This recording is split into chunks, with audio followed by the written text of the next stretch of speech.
Overcast day, but we have baseball here at the stadium. And the Yankees are working on their hitting. They were early at the stadium with batting coach Kevin Long. Did he straighten out their problem with runners in scoring position? Time will tell. As My Nine presents New York Yankees baseball. It's the New York Yankees against the Kansas City Royals in the middle game of a three-game set from Yankee Stadium in the Bronx, New York. Hello, everybody, and welcome to Yankees baseball, along with Ken Singleton and Paul O'Neill. I'm Michael Kay. Well, the Yankees didn't do it yesterday. They got shut out, 0 for 13 with runners in scoring position. The Royals, though, they got some big hits, some long hits, some loud hits. Yeah, Mike mistake is early in the game. Kuroda was struggling a little bit. You see this ball ends up right over the middle of the plate. But bad luck on the Yankees count right off the foul pole, and it kind of set the tone for the night. Later in the game, though, Freddie Garcia picks up where he left off, a hanging breaking ball. Jeff Francoeur deposits that one in the bullpen, and all of a sudden it ended up an ugly night for the Yankees. Yankees couldn't get it done offensively. They'll try tonight. Tonight's pitching matchup brought to you by the all-new Mazda CX-5 with 35 highway miles per gallon. Luke Hochevar, 3-4, 7.02 against Phil Hughes for the Yankees, 3-5 with a 5.23 ERA. Kenny, last time out, Phil Hughes took the loss, but pitched okay. He pitched pretty well in Toronto on the 17th. The fact is that he was throwing his fastball pretty well. Had 5 strikeouts in 5 1/3 innings. You can see a power fastball right there. Another one right there past the Encarnacion. But he made one bad pitch, hanging slider to Jose Bautista, one of his 2 home runs in the series. And the Blue Jays went on to win the ball game by a score of 4-1 against the Yankees. Didn't get much in the way of run support. Looking for more runs tonight against the Kansas City Royals. Well, Joe Girardi's going to join us next, and he's going to talk about Phil Hughes, the difference between Phil Hughes in April and the difference between Phil Hughes in May. That's coming up next on My Nine.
Big start for Phil Hughes, and he's been a lot better in the month of May than he was in his first 5 starts. 1-4 in those first 5, 7.48, and they almost hit 300 against him. In his last 3 starts, 2-1, 2.75 with a 244 batting average against. And Joe Girardi, speaking today before the game, said he notices a difference with Phil Hughes.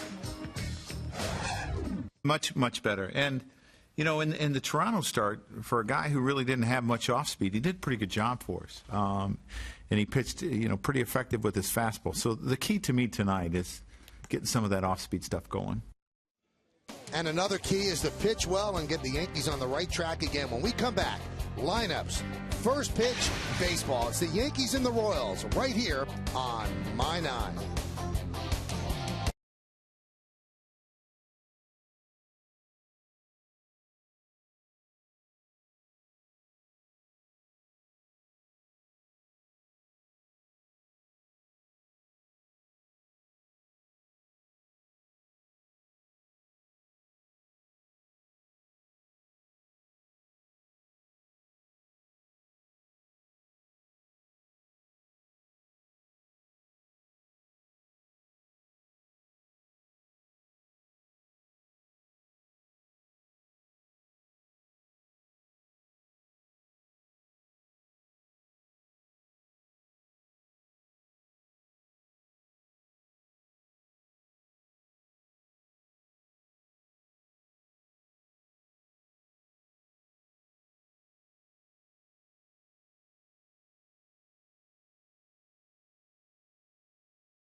by BMW, the ultimate driving machine.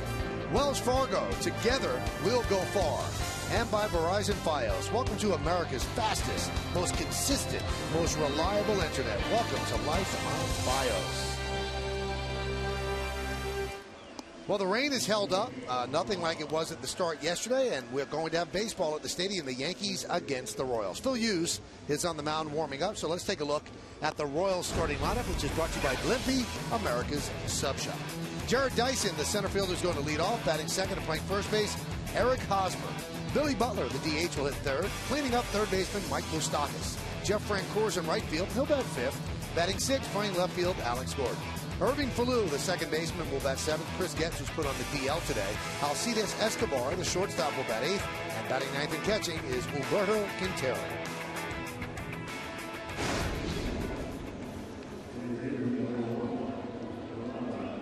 Let's take a look at the numbers on Phil Hughes. 8 starts, 3 and 5, 5.23, 47 hits and 41 and a third, 39 strikeouts and 11 walks. Let's take a look at the New York Yankees pitcher scouting report, brought to you by your tri-state area Volkswagen dealers. Visit VWDealer.com. Back-to-back, coming off 2 of his better outings of the year. He's only given up 3 earned runs in his last 2 starts. And getting 3. This is a crazy stat. In his career, the Yankees are 29-0 when they give Phil Hughes at least a 3-run lead. And shut down early. When your offense is struggling like the Yankees are, it's very important as a starting pitcher to shut the other team down and give your offense an opportunity to score where they're not trying to get back into the game. First pitch is strike. We're underway. And a check swing. Did he go? Yes. Said the third base umpire, Mike Winters. So the count is 0-2.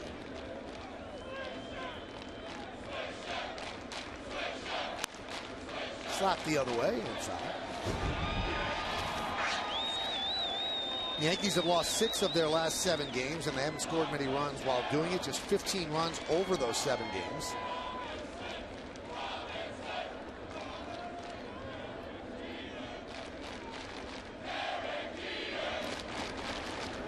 Phil Hughes pitched one of his better games of the year against Kansas City. If you go back to May the 6th at Kauffman Stadium.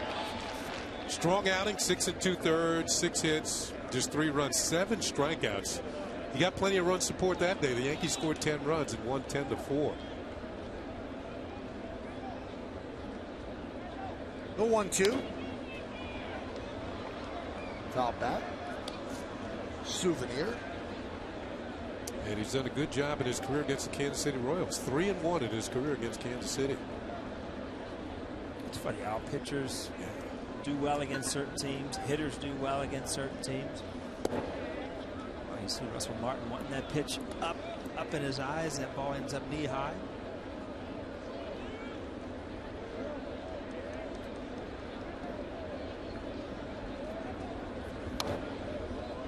Dyson making him work.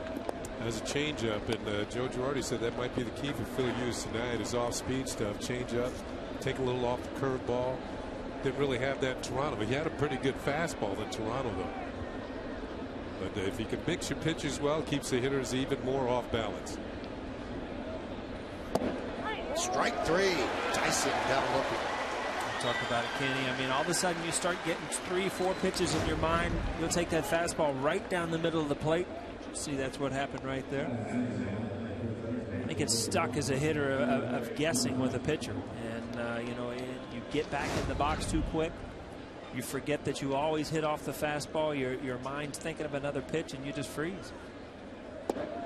Big curveball there. Shouldn't be guessing with 2 strikes. Wow.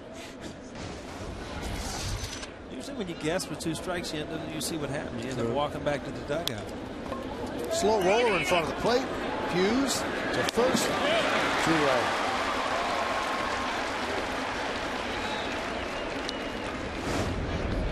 Hughes bounces off the mound in good stead and makes an excellent throw to first to Mark Teixeira to get Hosmer by about a couple of steps.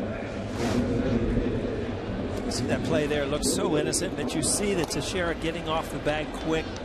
And the other day, you know, Lance Berkman with St. Louis, it looked like he almost got spiked, end up, you know, he tore his knee, ACL, out for the year. I don't think he's out for the year. No, is that right? The meniscus. It wasn't an ACL. Yeah, I think it's going to be 8 weeks. There's a strike to Billy Butler. So Hughes pounding the strike zone. being aggressive. This guy can hit.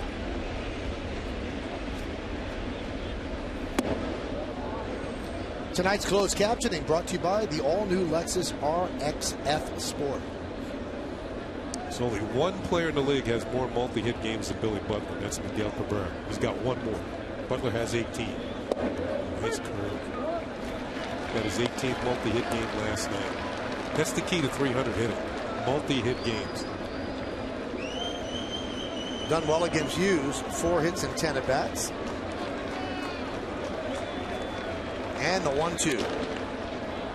Fouled the other way. What Hughes would like to do is get some economical innings, because a lot of the things that have hurt Phil Hughes is that his pitch count gets so high that he's hovering around 100 in the 5th inning, and he can't give them the length that he really needs to give them, especially with the state of the bullpen too. Tell you what, if you want an immediate scout report on Phil Hughes tonight, he's had a great fastball, a great curveball, and a good changeup in the 1st inning. So it's good for the Yankees tonight. And that's why he pitched a 1-2-3 in the 1st inning. Royals nothing, and the New York Yankees coming to bat against Luke Hochevar.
And he'll face this New York Yankees starting lineup, brought to you by Hyundai.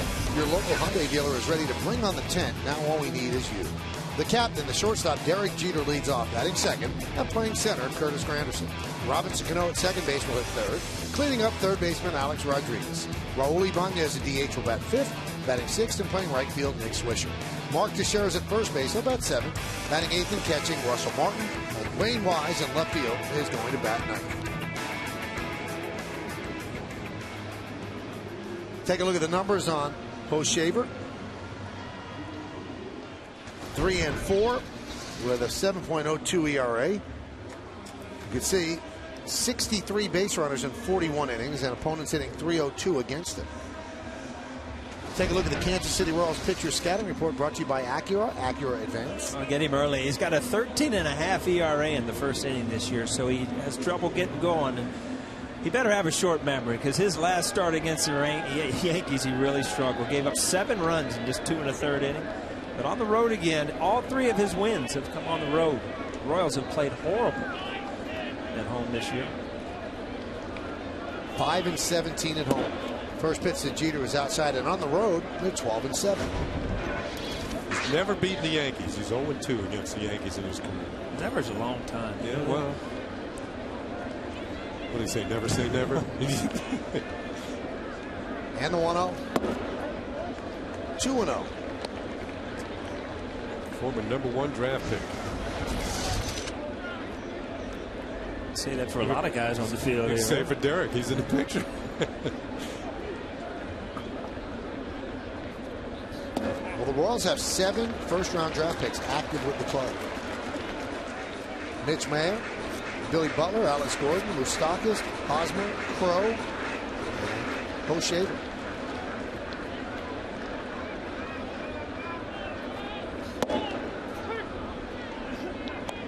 I think that's the most of any team in the major leagues. And that many draft picks come through. If you drafted #1, you're going to be in the big leagues pretty soon with the Royals.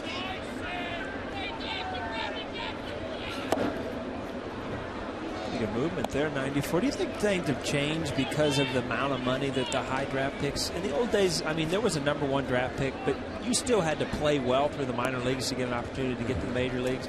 Some of these teams have so much money wrapped up in first-round draft picks that they're going to give them an opportunity whether they play well or not. I think you get more benefit of the doubt than a 50th round guy. Jeter swings and misses. Tell you what, from a 3-0 count to a couple nasty sinkers there in the mid-90s. Nice comeback by Hoshaver.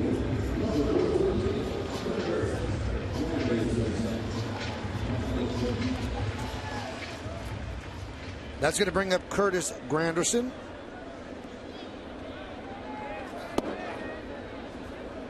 Count 1-0.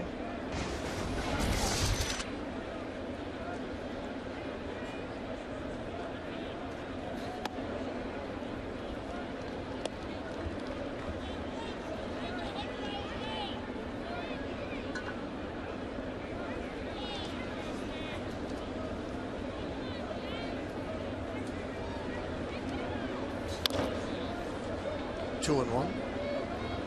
Randy had one of those nights last night, Paul, where no contact night, 2 walks, 2 strikeouts. If you're mad that you got walked and didn't make up, or you felt so bad with the strikeouts, you battled for 2 walks.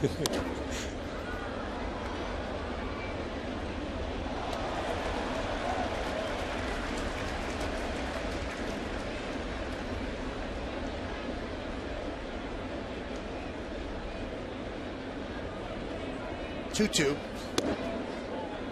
Checks his swing. And the third base umpire, Mike Winterson. No, he did not. Ball stayed up. I mean, he's got a lot of movement. Looked like he kind of overthrew a cutter. Ball stayed up a little bit, but still his fastball is kind of diving down. He's thrown a breaking ball. So far, has had good stuff, but really hadn't had command of all 3 pitches. He walks Granderson. 3 walks, 2 strikeouts. New York Yankees baseball is indeed broadcast in Spanish. It's available by hitting the SAP button on your television. The SAP is brought to you by Toyota. Toyota's Save in May sales event is going on now. So what are you waiting for? Hurry in today.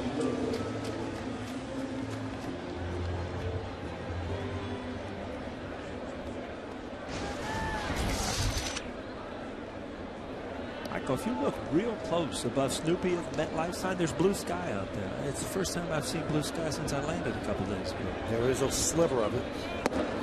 There's a strike to Cano. We showed it in our open that Robinson Cano was working on that drill with Kevin Long that seems to help him, where they put the screen up right in the middle of home plate and it makes you keep your hands in. Don't get too long with your swing.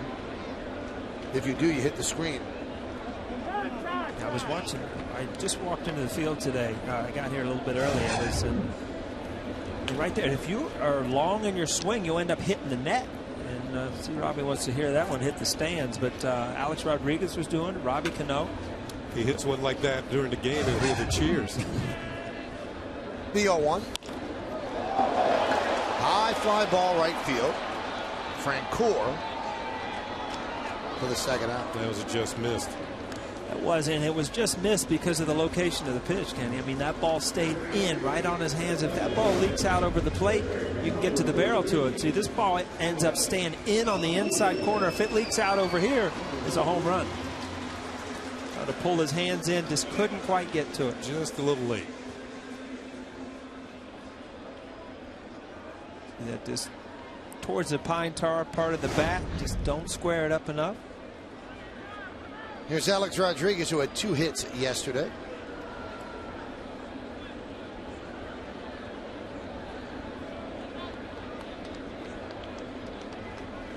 Pitch out. Really interesting stat about Alex. He has 42 hits this season, and 32 of them are singles. Sounds more like Pete Rose, doesn't it? Yeah. Or a guy in the 1 or 2 spot in the order, not the number 4. I'll tell you what, I was watching him do that drill today, and the ball, I mean, when he gets his rhythm and he gets everything together, it still travels off his bat different than anybody else. High pop up. Falou called off by Francoeur, and that'll do it for the Yankees in the first. No runs, no hits, no errors, one man left. We're going to go to the second. Mike Moustakas will lead off.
Have had 3,000 hits, 300 home runs, and a career 300 batting average.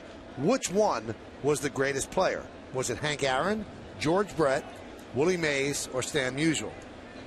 Text A, B, C, or D to 70377 or go to my9tv.com. Find out the results right after the game. It's Take on Rush, brought to you by Toyota. I would think it's Willie Mays. I'll tell you what, you can't go wrong with any one of his answers. Those are the kind of questions I used to love on a test. You can't get them wrong.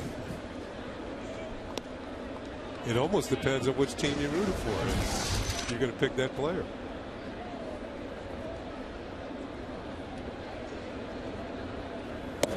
You must have been a tremendous student, Paul, right? I held my own. Is that what you're saying? I'm just wondering if you... Is there a part 2 to this question? If you like school, New York Lottery, no score. And the scoreboard brought to you by the New York Lottery. Paul, hey, you never know. I don't know. Here's 3-1. I've just seen you in some of our spring training seminars. You don't seem like you like to be confined in a room for a long time. The seminar classes, I was much better at the quick test, in and out. Yeah. The pop quiz. Yeah, the pop quiz was good. The seminars, to me, are quite entertaining. Fouled away. This year's was good. Got energetic. Yeah, it did. There's only one meeting going on. How about Michael when he stands up and balls us out for not talking enough? Huh? What's up with that? Oh my God. He wasn't talking to me. There's a 3-2. Chopped over the mound. And Jeter getting Moustakas for the first out. This is a little embarrassing, but my daughter was listening to the game, and I said, well, she doesn't listen very often. And she said, I do notice that I hear Michael and Kenny a lot more from the 6th inning on. Is there a reason? Is there a reason for that? Allie's very bright. Yeah. Nice young lady. 4 up, 4 down for Hughes as he moves on to face Jeff Francoeur. Almost a little mix-up in the middle of the infield there, like two ships passing in the night, Cano and Jeter. 0-1. Francoeur's been swinging the bat right before he came in here. Went 4 for 4. Then last night had a couple bad at bats early, but then ended up hitting a home run late in the game. So that's the pitch he likes, the high fastball. It's interesting that 3 of the first 4 outs recorded by Hughes are ground ball outs. There's a high fastball fouled off the chest protector of Mark Wegner, because he's a fly ball pitcher. His percentage of fly ball outs are like 2-to-1 over his ground balls. Oh, wow. Highest ratio in the major leagues. You just threw that out there and got lucky with the stats? Well, these guys in the I know they're going to back me up. Yeah, and, you know, if you're a fan at home wondering, you know, why do some guys give up fly balls? Well, obviously sinker ballers. They give up a lot of ground balls. Boomer Wells was a guy that always seemed to get the ball in the air. Andy Pettit gets a lot of ground balls. So it has a lot to do with the movement on your fastball. And Phil Hughes' fastball doesn't sink very much. So he's going to give up a lot of fly balls.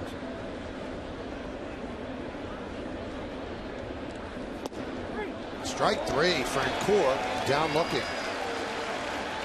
Tomorrow night, the Bombers wrap up this series against the Royals right here at the stadium. Coverage on the Yes Network starts at 6 with Audi batting practice today in the Tri-State 4 pregame. And then stick around after the postgame for a new Forbes Sports Money only on Yes.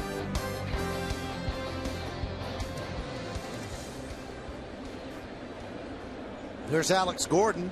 5 up, 5 down so far for Hughes. And a strike. There's a difference in Phil Hughes tonight. This is the best I've seen him throw all year. He's got a good curveball. His fastball is good. He's hitting the spots. This is a guy the Yankees have had trouble with this year. Gordon has hit 400 against the Yankees.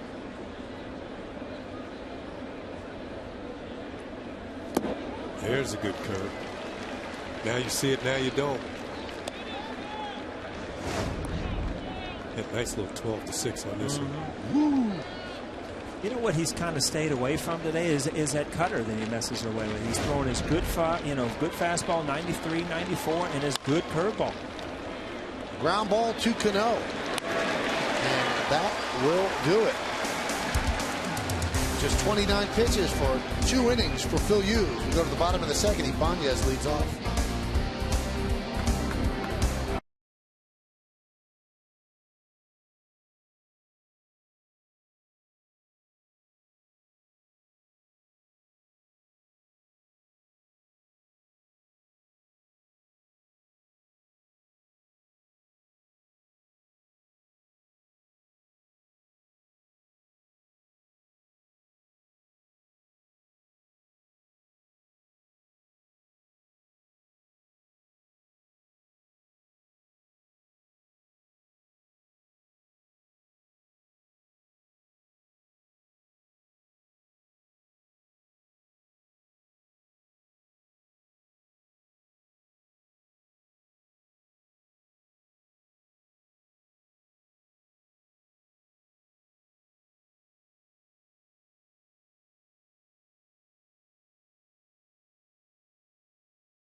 Every weeknight starting at 5 with a full hour of Everybody Loves Raymond, then a King of Queens doubleheader at 6 and 7:30, plus back-to-back episodes of How I Met Your Mother at 6:30 and 7.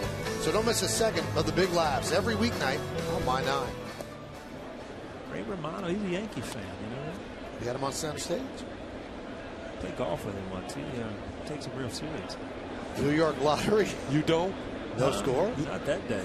I was just watching him. Count 1-1.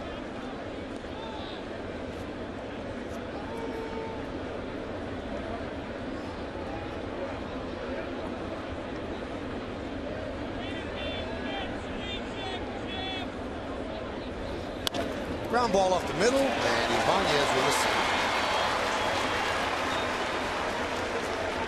Douglas has done a good job at the plate since he's been here with the Yankees, and I really look back at what happened to him early in his career out in Seattle. He would hit the ball to all parts of the park, left center field, and he's really gotten back to them. You know, drove a ball to the wall last night. That's up the middle. He was a dead pull hitter in Philadelphia, and I think he got into trouble. Oh, that's home run hitting ballpark. Yeah. Nick Swisher. Check this out.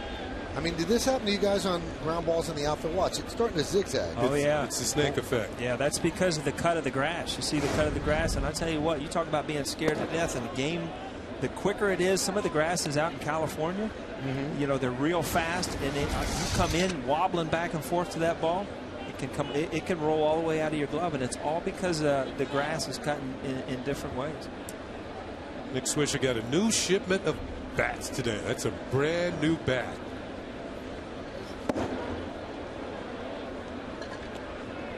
The bats come down. They have a scent to them. It smells like a cherry. It's a cherry-looking bat. Yeah, it smelled like I was in the clubhouse. It's something of a cherry pie in here. So you and Nick was sniffing the bats? Well, no. When they came out of the box, they smelled that way. What was that guy in Big League that used to Major League used to burn the incense? Serrano? Yeah, maybe it was like Serrano. He used to burn a little incense around those bats. And the bat does not actually say Swisher on it. It says Lish. Lish. For Swisher-licious? Exactly. You do know a lot of stuff. You know that you just throw stuff out there in the middle of broadcast. You just throw names out there from nowhere. I didn't throw it out. He said Lish. No, I'm talking about Serrano. Where'd that come from? The 1-2. It's one of the movies that he saw. Millions of them. Popped up. Except for one. Escobar makes the play. Yeah, there'll be a mark on that brand new bat from that first at bat, but it's not where you want it. You just missed that ball. Oh, Delish. You know, that's a bat model that I don't even recognize. Most of them, Kenny, you and I can name them off just like on the test, but look at that. That's a different model right there. Well, you know why? Because there's so many more bat companies now. See, that's a good pitch to hit. Just missed it. Straight up the silo. Lish is now 3 for his last 28 with that pop-up. Teixeira takes a strike.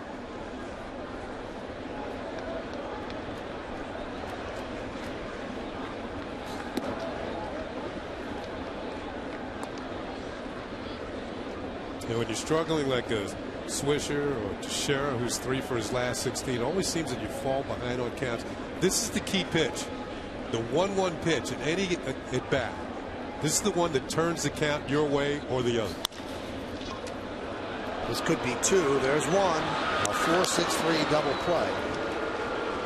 As the Yankees do not score here in the second. No runs a hit. Nobody left on base. We played 2 at the stadium. Irving Falloon will lead off against Phil Hughes.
athlete there. George Brett, 21 Major League seasons, all with the Royals. He won the MVP in 1980, won the World Series in 85, 13-time All-Star, 3,154 hits, and a 1999 Hall of Fame inductee. Now, why did we tell you that?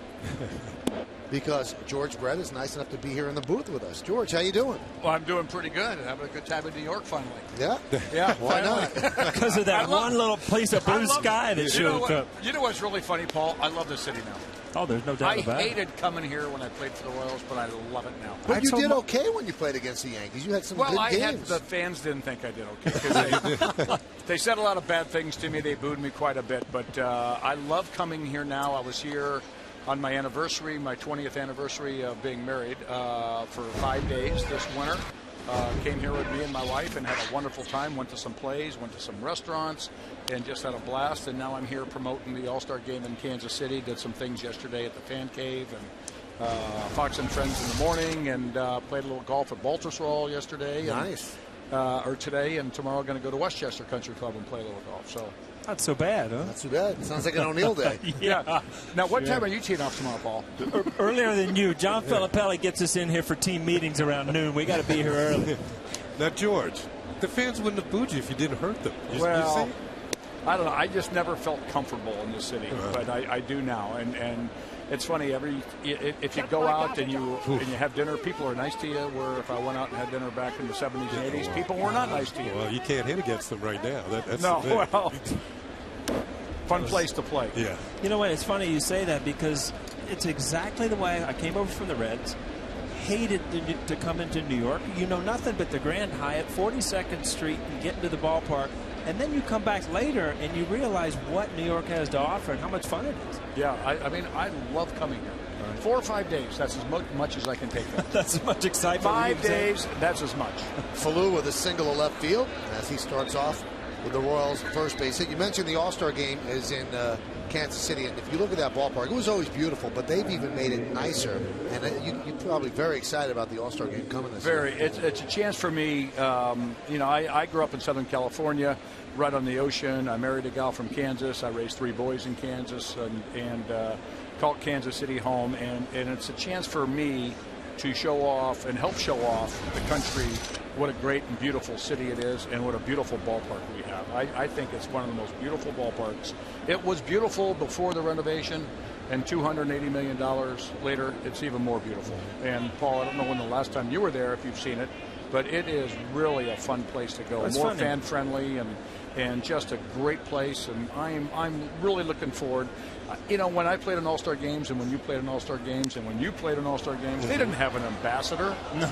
You flew into the game on Sunday after the game, and then on Monday you had practice, and then on Tuesday you had the commissioner's luncheon, you played the game, and you flew home. Well, they couldn't have picked a better guy to represent Kansas City, let's put it this way, because certainly what you were able to do with that ball club over the years, and you were talking about the old Kauffman Stadium. It was artificial surface.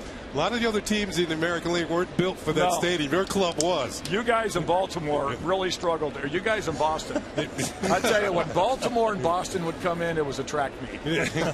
You had Lowenstein. You had Lowenstein, you, and Bunbury, and the other team had Bunbury, or they had Freddie Lynn, who would only play the first game of the series on turf because his back would start bothering him, his knees. So he would only play the first game. Then they'd throw in Rick Miller. Then they had Dewey Evans and Jim Rice. And we had all the speed demons in the American League. And it was any ball hit to the gap was a double or a triple. Yeah. And that's how we were so successful, I think, in that era. I remember John Wathan getting the inside the park home run on me. And he was a catcher. Yeah, well, he could run, though. Yeah, for a catcher, he could run. What's funny, you say you spent $280 million to make you can either buy a power hitter or redo a ballpark this day and age, right? And they decided to do the ballpark. They got some good young hitters, though. Yeah, we do. Escobar with a 1-2 count. He taps into first. Fielded there by Teixeira. Fires to second. But Falou is in there. Nice play by Teixeira to get one out. Yeah, we were going over your team roster yesterday and how youthful this team is. I mean, almost everybody's in their early 20s. A lot to look forward to in Kansas City, no doubt about it. Paulino threw the ball really well last night. So you being around the team as much, throw some names out there that we're going to see in the next couple of years if they become stars. Well, they have a Will Myers down there. He just left AA, and he's up in AAA now. He had like 12 or 13 home runs. He was the #1 pick a few years ago. I think he's 20 years old. Solid hitter, strong. He was a catcher in high school. They were going to move him to third base. Then the emergence of Mike Moustakas, they decided let's put him in the outfield. Really got a chance to be a good young player. They have a lot of Latin kids that they just signed, giving them a lot of money, and now they've changed the rules on that stuff. But they're giving kids $2 million. These 16, 17-year-old kids. Hernandez is one of them. We got Mondesi's son is another one. I watched them play in spring training this year. I mean, for 16, 17 years old. They are really, really good. I think he's shortstop. Oh, okay.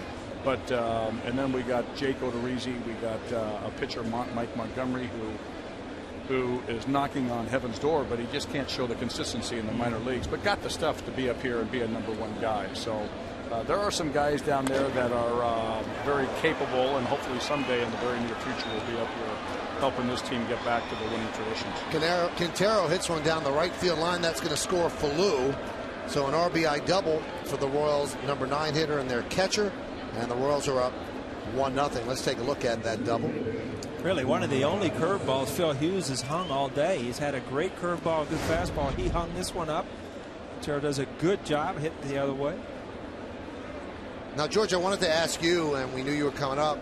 Derek Jeter 6 hits away from tying you on the all-time list. Your thoughts of Derek Jeter as a player, and what do you think as he's approaching your number? Well, I remember when he came up, he got a lot of base hits to right field. And it looked like he just had an inside-out swing.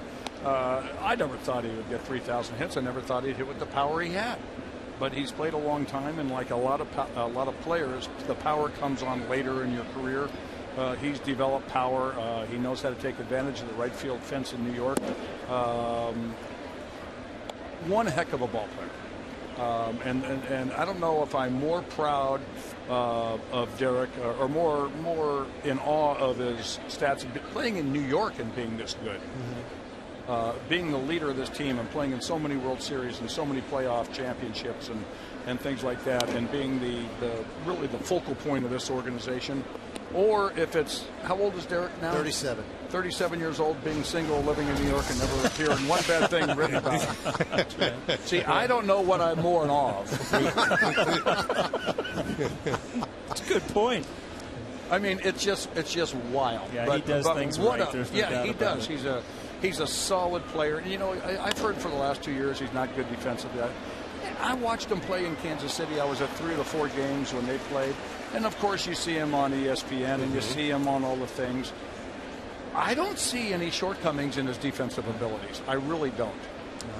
No, he's a very solid player. There's no doubt about it. He's got so many intangibles that add to but his... he's a leader, too. And I think what he does, he takes a lot of pressure off all these other guys out there because he's the focal point.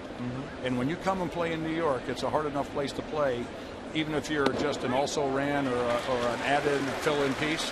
Imagine the pressure on him every day to go out and perform at that level, and he's been able to do it for 17, 18 years. Tyson looks at a called third strike for the second out. Now, Cal Ripken Jr. had said earlier this year, George, that he thought that Jeter had a shot to get 4,000. He's hitting 341. He's 37.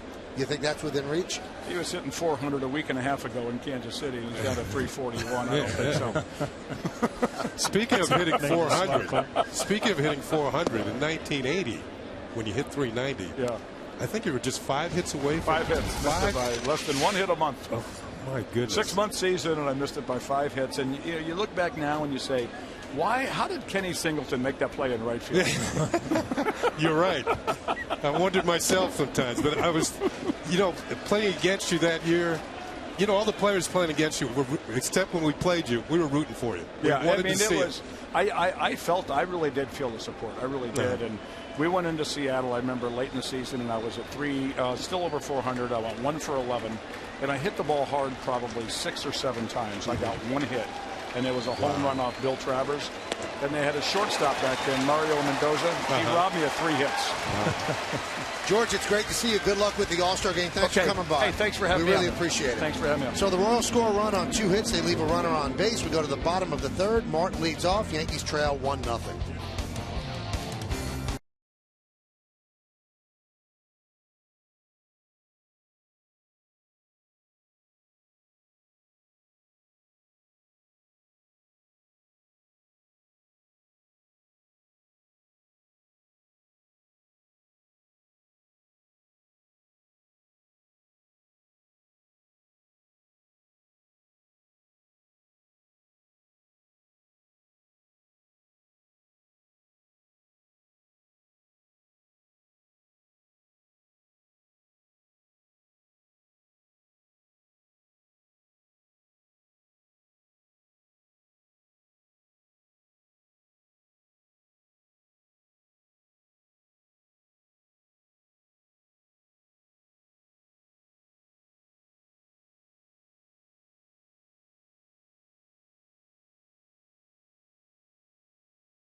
Move along here, we'll take a look at the out-of-town scoreboard, brought to you by Infiniti, luxury cars that deliver inspired performance.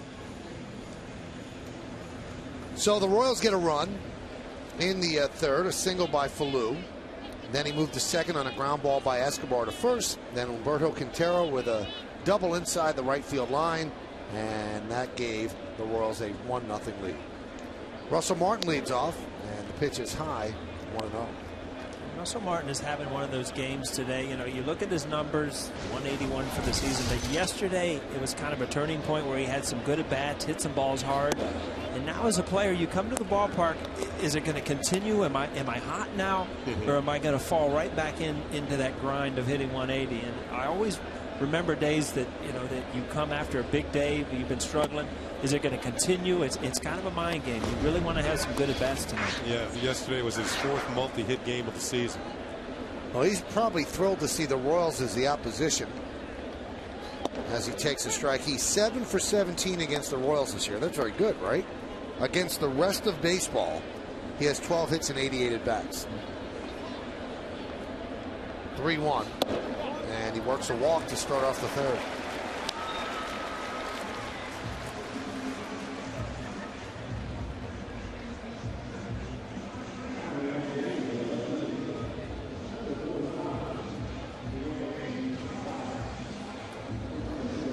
That's going to bring up Dwayne Wise. Wise does not have a hit in his last 15 at bats, and with the Yankees scratching for runs, wouldn't be surprised if Wise bunted here. 2 for 20 overall.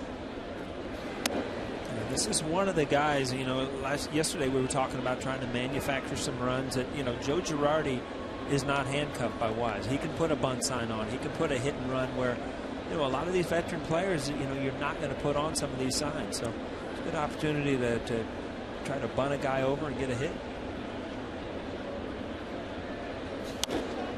Take the bunt off. Yeah, a lot of times after taking a pitch for a ball, he figured he might get a cookie and get a good one a hit. I think the other team sometimes, or a pitcher thinks you're going to be bunting and just throw it over for a strike. And with Martin at first base, you know, a lot of times teams don't like to bunt with the catcher over. Martin runs pretty well. You don't have to have the greatest of bunts to get him over the second.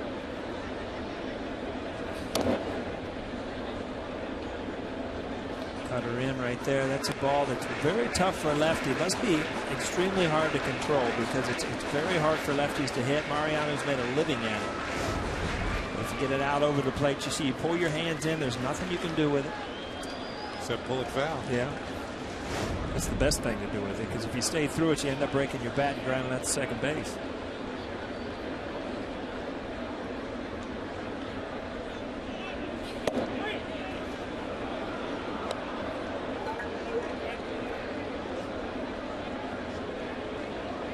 That's going to do it for Wise. So nothing gets done with that at bat. Yeah, that's how the previous pitch set up this one. Previous one was that little cutter. This is the fastball going in the other direction. So it got to the fork in the road, and he thought it was going to come inside as the cutter. No, instead it backs off over the inside, spills over the inside corner of the plate for strike 3. Had the scissor effect on those two pitches.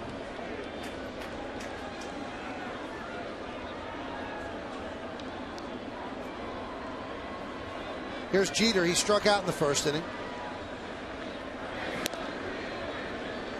So George Brett not too confident about Jeter. Yeah, no, here was what Kenny's talking about. As a hitter, you pick up the ball about right here, and it can have this spin on it or it can have this spin on it. And it's very hard to dictate that quick which way it's going, and that's why it's so hard for a hitter to ease off that cutter. And that's why Mariano has had so much success, because you just don't read the seams that quick to figure out if it's going to be a strike or a ball.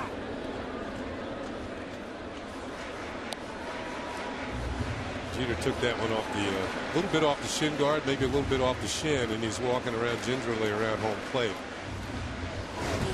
It's a catcher. I mean, these are the things that happen throughout the course of the season. You know, you wear a pad on your foot, it always misses. It either hits you in the knee or hits you in the toe. And that actually hit behind, it looked like. So just the bumps and bruises that come along with 162 games.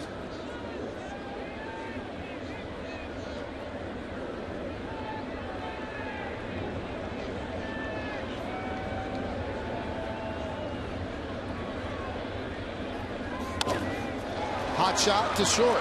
There's one.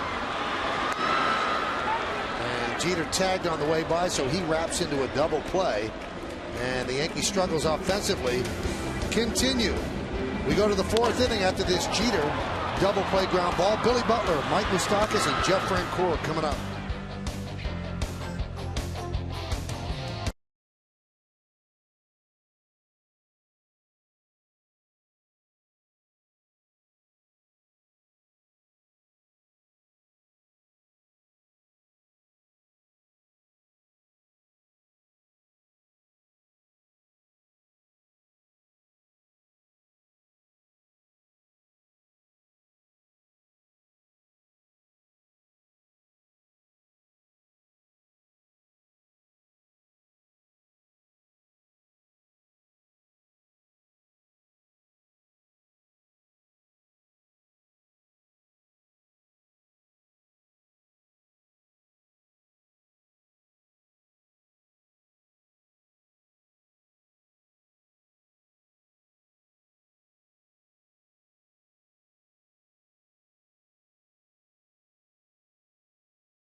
Your Tri-State Ford dealers.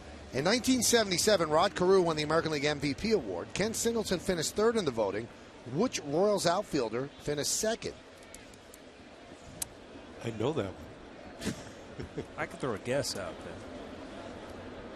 Billy Butler will lead off against Phil Hughes. No guessing till the bottom of the inning. I guarantee it's not Tartable or Balboni who we got messed up with last night.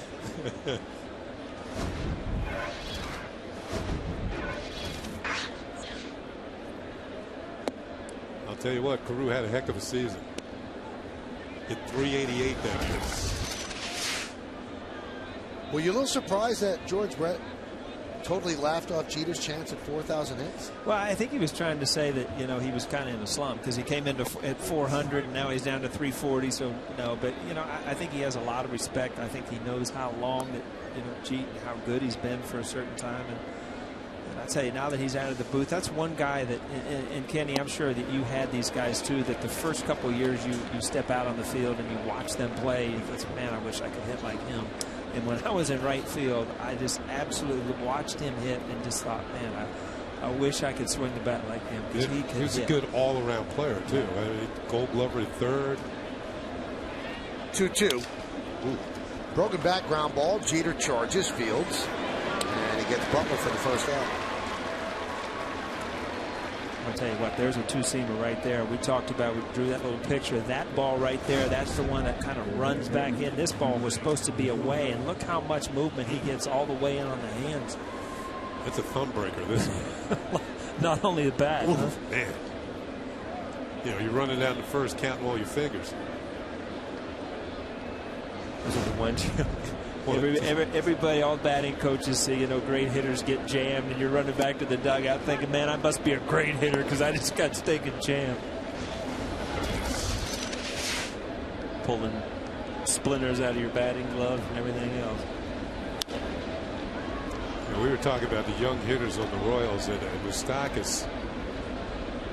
I read this morning. Since August 17th of last year, there's only 3 hitters in baseball have a higher batting average than him.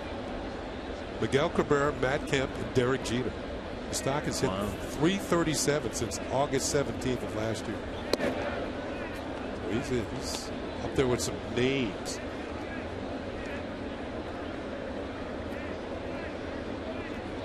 And this is the one of the young hitters they're building their team around.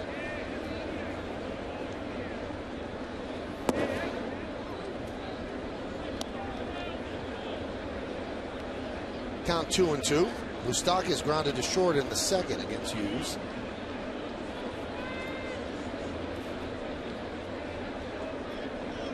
And a foul tip into the glove of Russell Martin for the second out.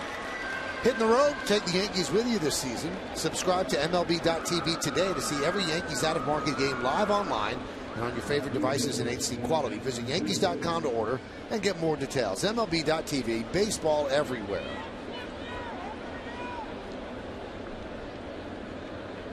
Two-way, here's Francoeur.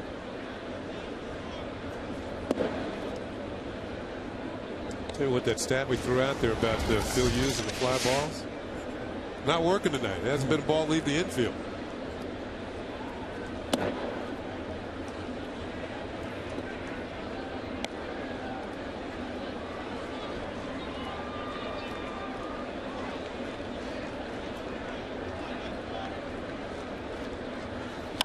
That one is drilled deep to left field. Going back wise, on the track, at the wall, see ya.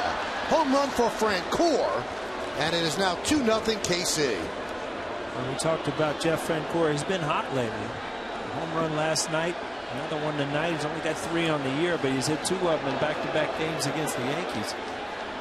You look at this pitch, it's a fastball that ended out over the plate in the upper part of the zone.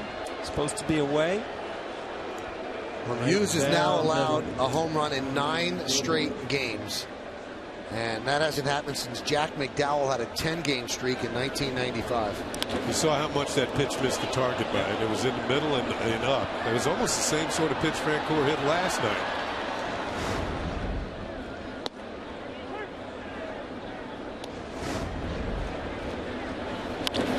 Just had that sound. And you're right, Kenny. I mean, those balls right down the middle of the plate. And we talked earlier in the broadcast that Phil Hughes does not have a lot of movement when he's throwing his 4-seam fastball. And if you hit the middle of the plate with that, the pitch for hitters to hit. Also, you know, we joked about the Billy Butler at bat, but he missed the spot by about a foot. And you're going to get hurt. I mean, that one came right in on the thumbs of Butler. He missed the Francoeur spot, and he hit the sweet spot.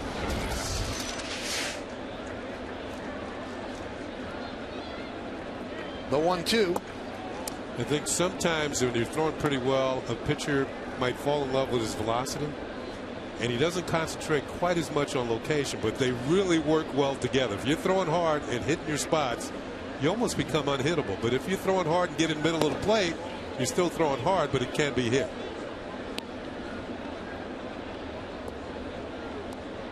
Big difference. And, you know, when you miss, Michael, you were talking about, when you miss with that 2-seamer and that ball runs all the way across the plate, you're going to get hit a lot, but you still have a chance because of the movement.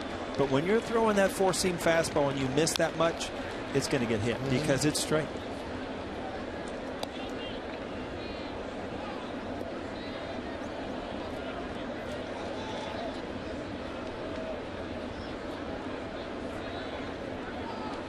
Remember, though, Phil Hughes, you know, you blew through the first few innings, and then all of a sudden, you know, you've missed with some pitches, you've gotten hit. But you look at the scoreboard, it's 2-0. I mean, you know, not much is hurt right now, and you expect, whether it's tonight, tomorrow, whatever, that this Yankee offense is going to turn around and score some runs.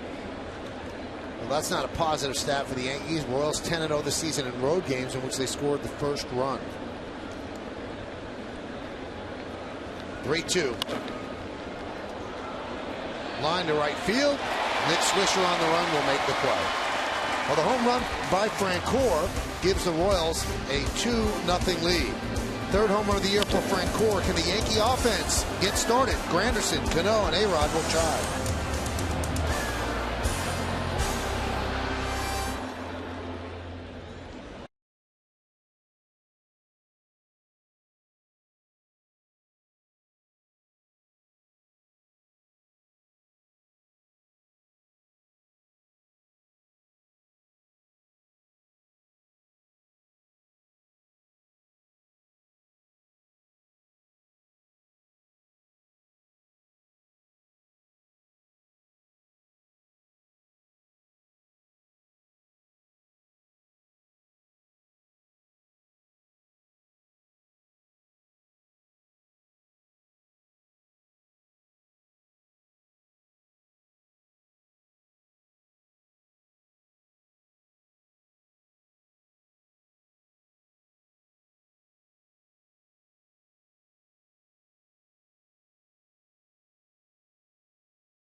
Granderson is low as the Yankees are down 2-0.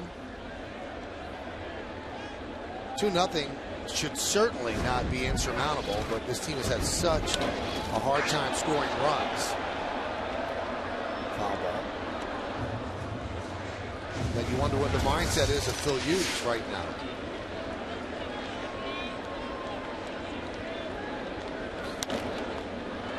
Popped up. Moustakis can't make the play. He overreached. Somebody got hit right there in the shoulder.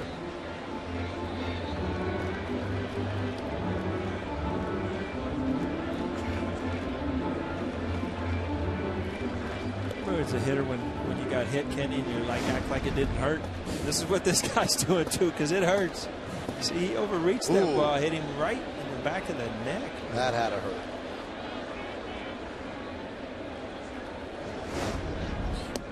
You see the game last night in Cincinnati where one of the fans, as you watch this play again, a fan in the outfield, there were 2 home runs hit, and he ended up getting both of them. Really? The first one he caught, the second one ricocheted off the seat and ended up in his lap. What are the chances of that? Not too good.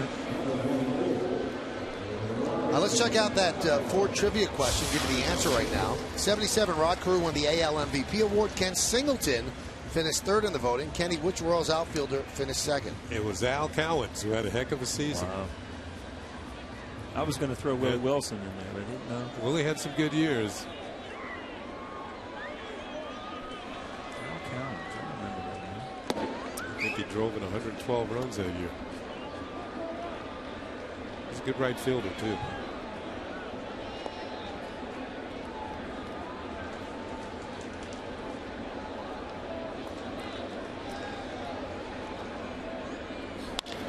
That one is driven deep to right center field. There it goes.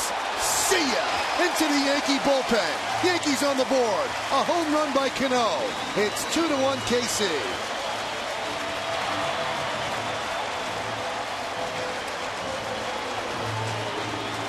Well, this is the 2nd home run Cano has hit off Hochevar this year, and the 3rd he's hit off of his career. But this is the first time he's hit one and the bases weren't loaded. Right down the middle. We just talked about Phil Hughes. Well, Hochevar did the same thing. Fastball with little movement right down the middle of the plate. Big league hitters are going to put that one in the bullpen. That ball was hit. Alex Rodriguez takes inside.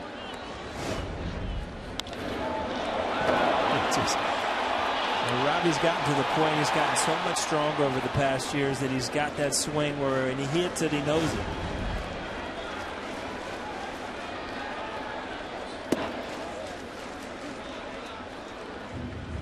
Look at the numbers against Hochevar. 6 for 12 and 3 of the 6 home runs.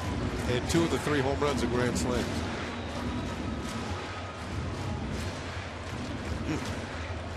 Just some guys have a tendency to throw your speed.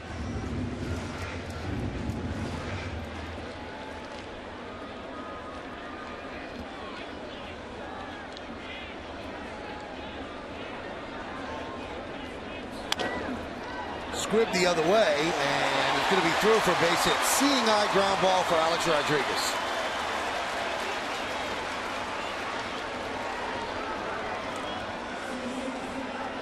He's laughing because this ball had all kinds of English on it. It was squibbing through the right side.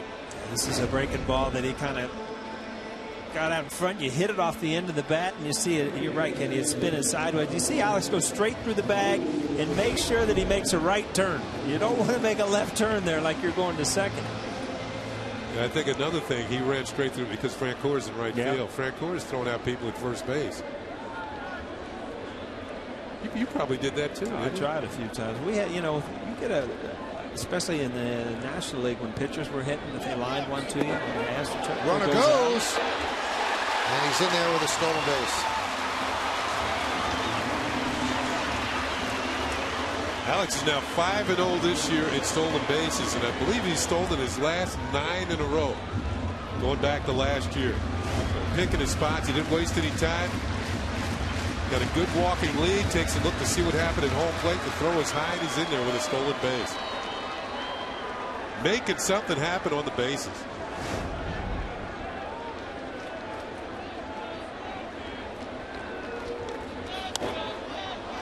Popped up. The whole infield. And finally, the shortstop, Escobar, makes the play. I guess you could call this a royal convention, couldn't you? And Quintero can't find it. Hochevar says, I'm out of here. And it only looked like Fallou's the only one who's guarding against A-Rod moving over to third base.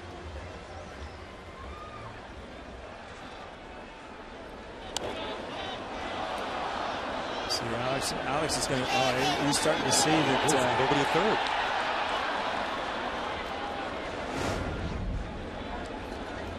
Here's Swisher.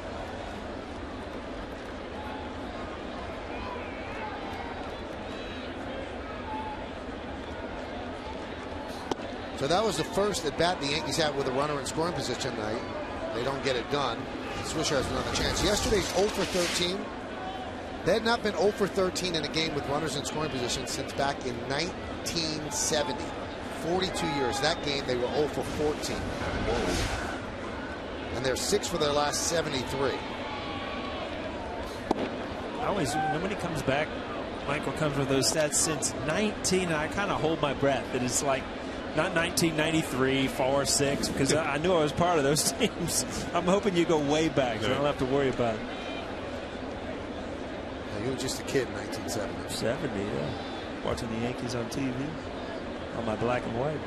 Little rabbit ears. You should put aluminum on them once you get a little better reception. And now 0 for 2 tonight as Nick Swisher goes down on strikes. But the Yankees get on the board. Robinson Cano just crushes one. Hits it into the Yankee bullpen. His 5th home run of the year. We're going to go to the 5th inning. Yankees trailing 2-1.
Your story, City can help you write it. We go to the 5th inning, and Fallou leads off. And there's a strike.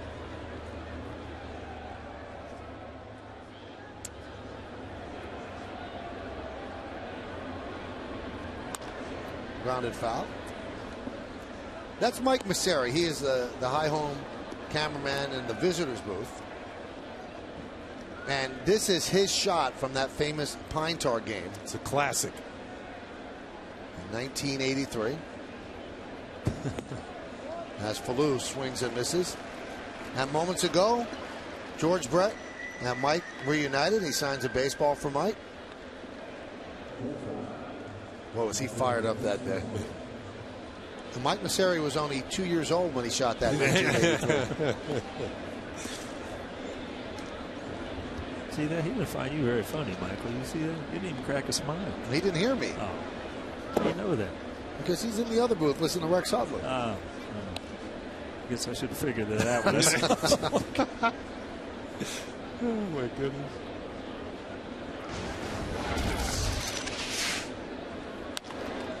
Right up the middle, a base hit for Escobar. I'm getting a feeling about Escobar that eventually he's going to become an all-star shortstop in this league. I mean, he's now hitting 14 of 16 games, over 350 during that stretch. He's only made 3 errors all year. He steals bases. He got 7 steals. You got to watch him over at first right now. Defensively, I mean, they talk about how great he is, what great instincts he has. Those are the things that, I mean, you build a shortstop around. First is defensive first, but you're talking, Kenny, so many of the things that he does.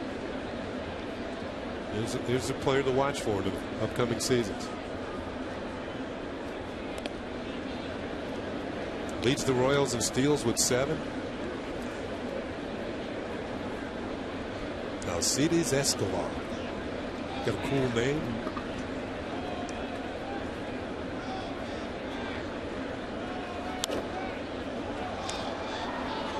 Quintero drove in the first run for the Royals, that double down the right field line inside first. And he has 20 hits this year. 9 of them are doubles.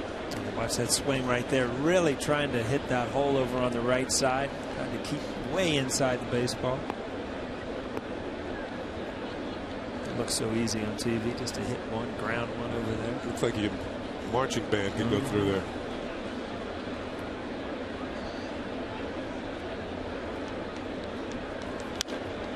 Tried it again, didn't he?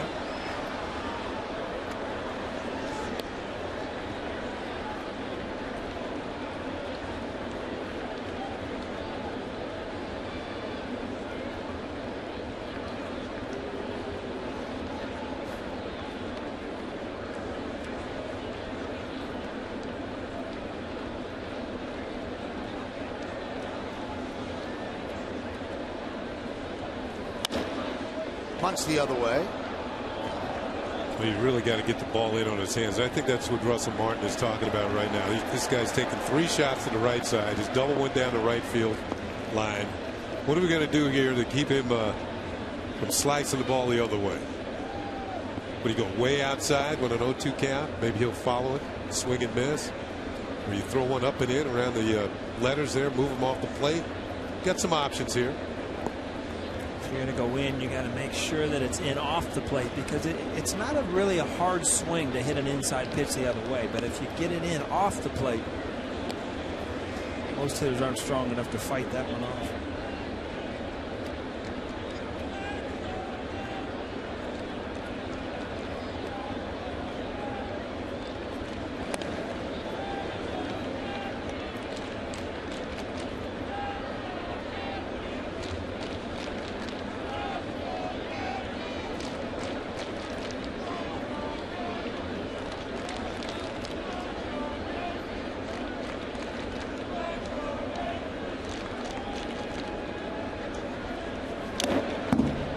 He got away up and in, and he's still trying to go to the right side.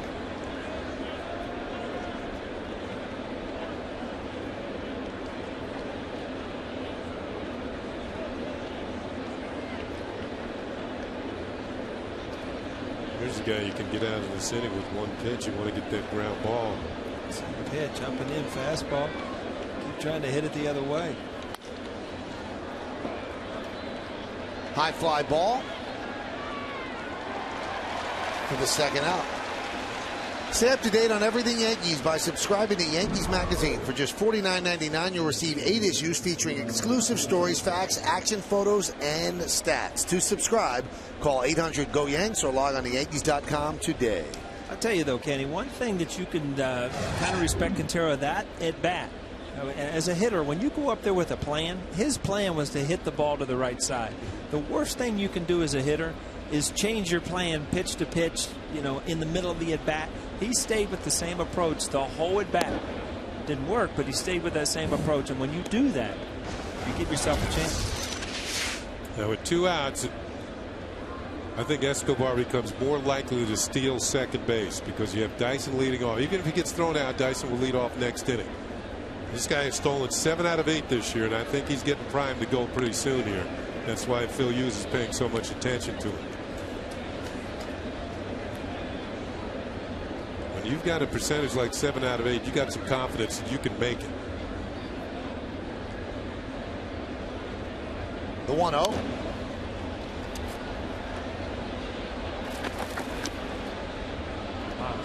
This guy right here, right, I'm out of here, man. You're on your own. Can we go sit in the upper deck or something?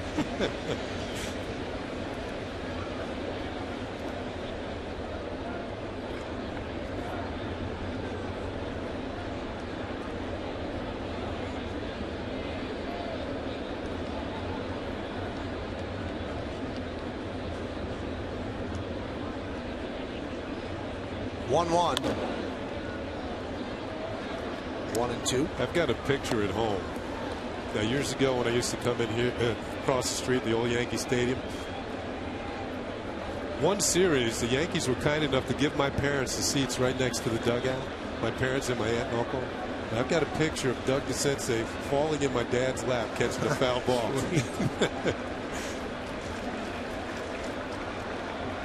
1-2.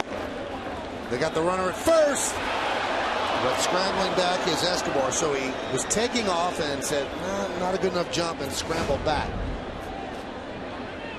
Good adjustment by Russell Martin. Well, I tell you what, as a runner, if you catch your spike wrong on the bag, leaning back that way, you see that it just slides. Really easy to twist your ankle. Did he keep the tag on it? I don't think he held it on to him because he did slip off the base for a moment. We're in the 5th inning. Kansas City leads the Yankees 2-1. Escobar chews the same colored gum as his braces. That light green. The 2-2. Swing and a miss. Got him on an off-speed pitch. No runs a hit, no errors, and 1 man left on base. We're going to go to the bottom of the 5th inning, and Mark Teixeira will start it off.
Trailing 2-1, Mark Teixeira will lead off. And the first pitch is a strike. Citibank scoreboard 2-4-0, leading 1-3-0.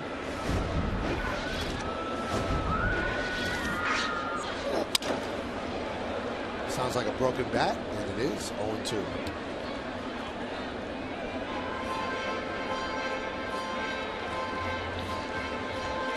Mark wrapped into a double play his first time up. A lot of people were tweeting me, Paul, that the guy who caught the 2 home runs in Cincinnati gave both balls away. The first home run was by Mike Leake, his first big league home run, the pitcher. He gave him the ball.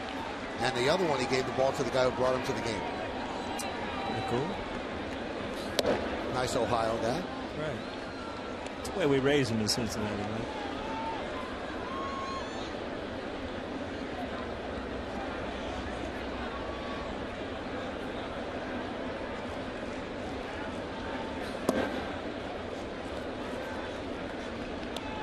I feel like I'm finding all the little nooks and crannies in New York. I was at Manhattan College today. Right. Cool little place. Riverdale, north end of the Bronx. Very, very nice area. Yeah. Some was shooting basketball. They were nice enough to let us in the gym. It's great. Mark Teixeira finds a hole in the shift. And he singles to right. The ball is booted by Francoeur. And Mark made a big turn and headed to second. So that's a single and an E9. Good piece of hitting, even better base running. I mean, you round the base hard just in case this happens.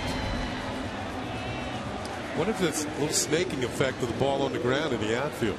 Oh, it's actually off the plate away. You know, the high bouncers don't bother you. It's when they get down to, they start hugging the grass, and that's when they start. It's like Francoeur just kind of barehanded that one. And it was doing a little bit of a snake effect toward the end. He was asking for it by burying it. Throw to second. And Escobar could not handle the throw. It was right there. Bang, bang play.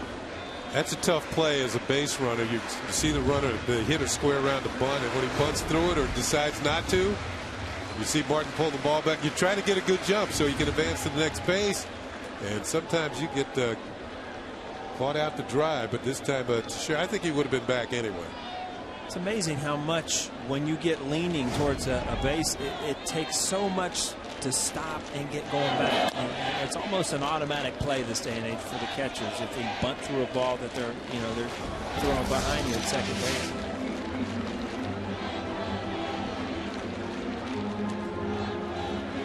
Well, the Yankees did not bunt in the 3rd inning, and then Wise struck out. Here's an opportunity to get a runner over to 3rd with 1 out, and Martin showed bunt and then swung at the next pitch. It's basically what happened the last time. Yep. And now you don't get the runner over if that stays in play. Hosmer goes on the roof of the Yankee dugout, so it's 1-2.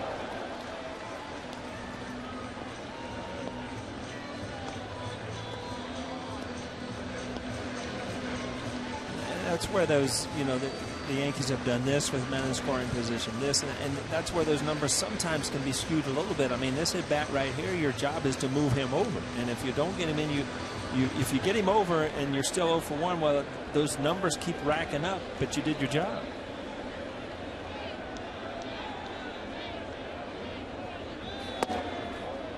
Well, with a runner on second, you could actually go 0 for 2 here with nobody out and still get the run in if you do the right thing and the Royals don't bring the infield in.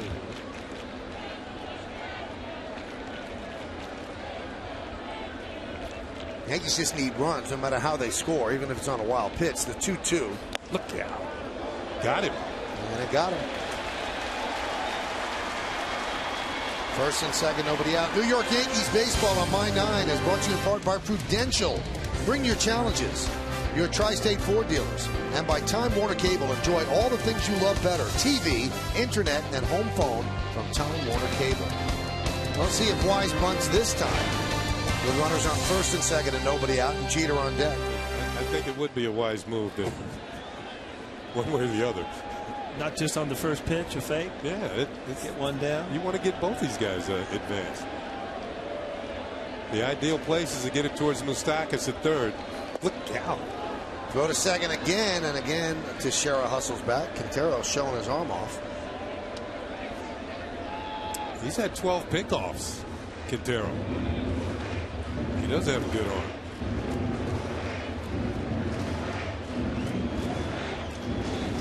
That's going back to the 2010 season. That's the best in the big leagues. It's 2-0 now.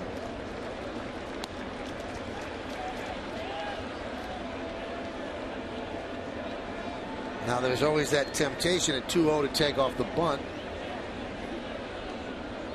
But the bunt would probably still be the prudent thing to do.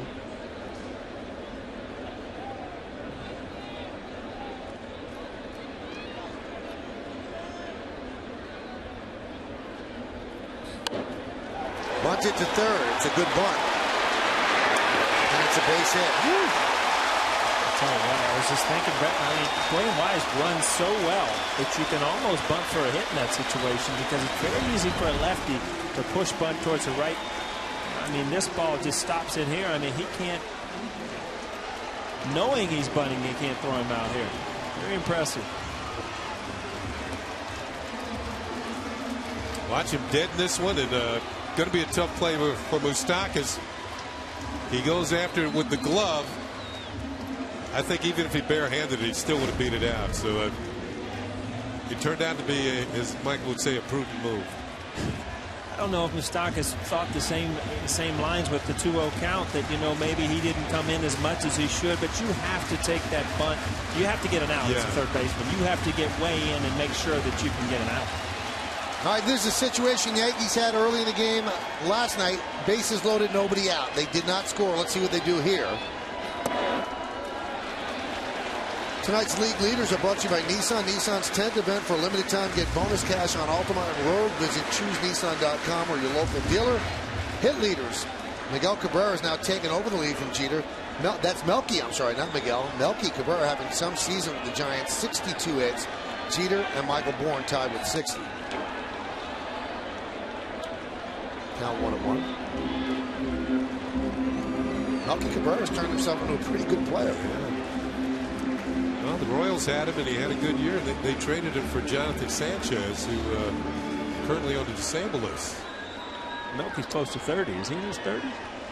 That's why the Royals couldn't keep him. No, They need everybody in his 20s. Melky is 62. He might be. 62 hits, that was, yeah. 1-1. 2-1. Those are those borderline pitches with bases loaded that really, really hurt pitchers. Dig yourself deep. Now Jeet's in a real good hitting situation. You see the center field, just like last night, way over to right center field.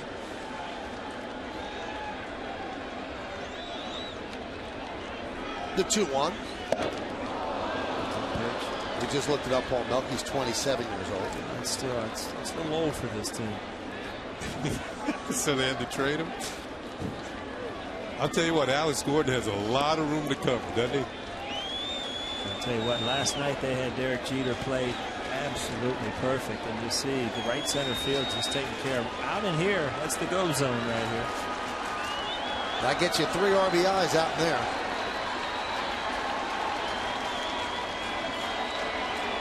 The go zone. You know I've been playing too much golf when you're thinking about the par 5s with the go zone you get to, right?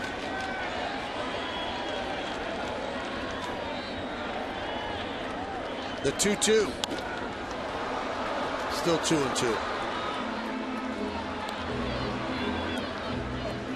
This is a big out because, you know, if Derek can get some runs in here, at least get one in, and then you strike out as a pitcher here, you starting to get, you know, some confidence that you can get out of this thing, and that's what, as an offense, you don't want a pitcher to do. You just got to keep things going. You got to try to have big innings with bases loaded.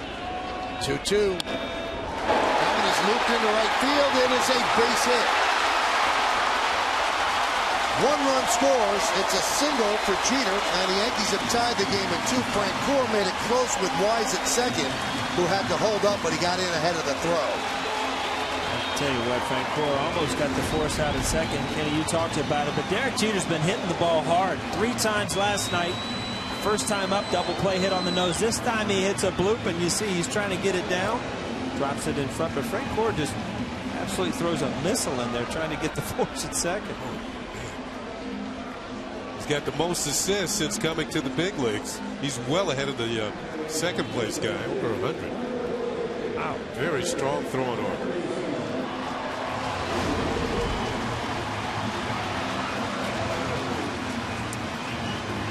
Sometimes those little bloop singles, the runners in scoring position, start the ball really rolling. Francoeur with 102 assists in his career. And the pitch to Granderson's a strike. Sorry, Michael. If you notice on that overhead that, you know, Teixeira was tagging up, Russell Martin knew that ball was, I mean, he was almost to third base when that ball hit. 0-2. Watch this. You're going to see Mark Teixeira do the right thing, get back to tag up. Russell Martin gets a lead, a read on it. I mean, he's all the way down here. Pitch is outside, 1-2.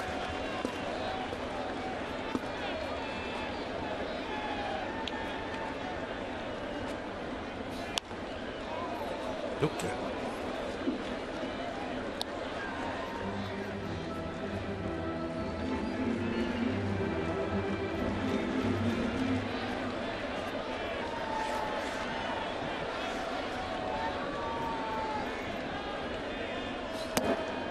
Now 2-2.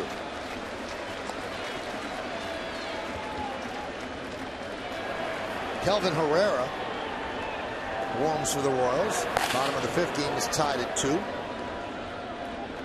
So Jeter breaks in 0 for 15 for the team. Slide with runners in scoring position, picks up a hit. No, Y single broke it. I'm sorry, the bunt.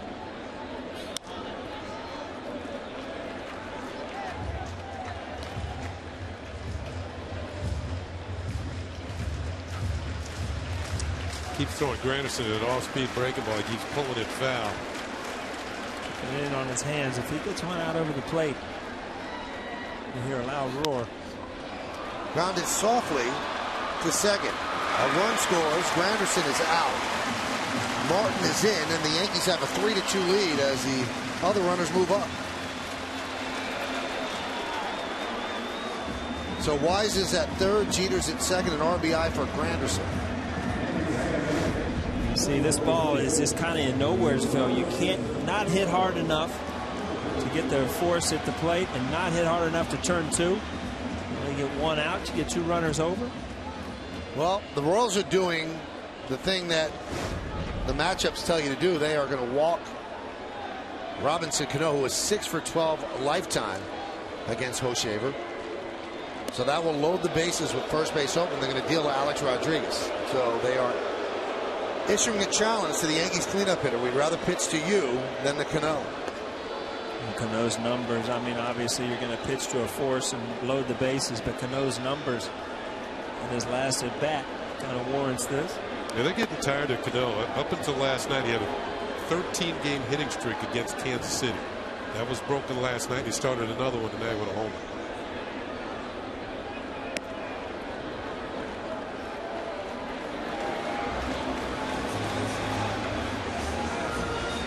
All right, so Kevin Long has been working with Alex Rodriguez. Here's the Yankee hitting coach talking about what they're doing. One thing that he's already talked about is we're trying to get the ball in the air. He had, a high ground ball rate, so we're trying to stay behind the ball a little bit better. And we're still identified this leg kick that's kind of going back, and then forward we want it to go more up and down. All right, what does that mean in English, Paul? Well, I think sometimes when you get your leg kick going back, it causes a little movement in your body. You start swaying a little bit. Up and down just kind of loads it on the backside where you can stay behind the ball. Strike on the inside corner. Is that English? I think so. You understood that? I think a little bit. I think we're talking about getting his foot down a little quicker, too. So you can actually start your swing. If your foot's up in the air, you can't start your swing. The 0-1. 1-1.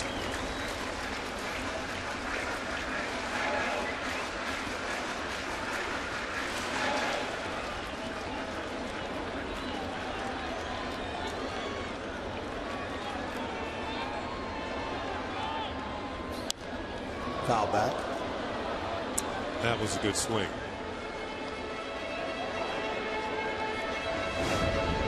You see this swing right here on it, but you see his weight is back. And everything is, I mean, if you drive the ball from your back leg, there's a weight transfer. But if you get out there too quick, you kind of push the bat and you kind of lose your power. The 1-2. He could not hold up. He strikes out. So Alex down on strikes for the second out. And he is serenaded by the fans as he walks back to the dugout. Looked like a front door breaking ball that he tried to check. I believe this was a ball, but he saw the break on it and decided, well, maybe I should. Couldn't hold up. Looked like he was hoping there. I think he knew he went around. Here's Ibanez with the bases loaded, now 2 outs. Yankees lead 3-2 in the bottom of the 5th. Chasing a high fastball, 0-1.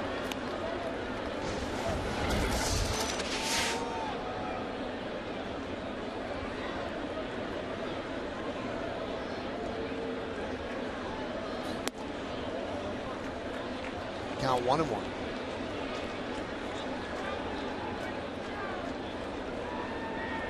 You're feeling this is kind of a game changer right here, Kenny. You've still got that? bases loaded, but there's 2 outs.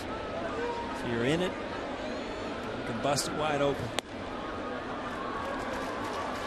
Count 2-1. I think he's shown him every pitch so far. Yeah. Change up, breaking ball, and a fastball. He's really tried to tie those lefties up with that kind of a cut fastball in on their hands.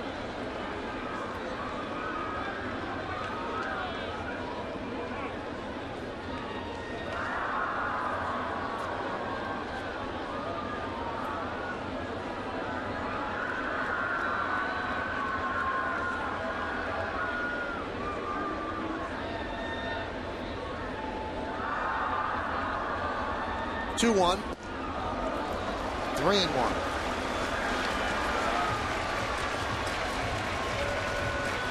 Here's a money pitch right now.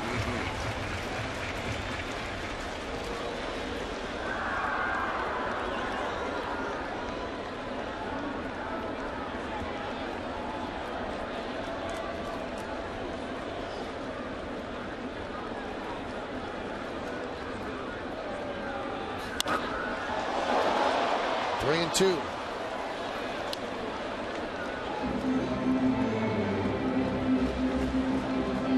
Hoshaver is about to throw his 40th pitch of the inning. So he's probably on fumes right now. And that's where you make mistakes, too.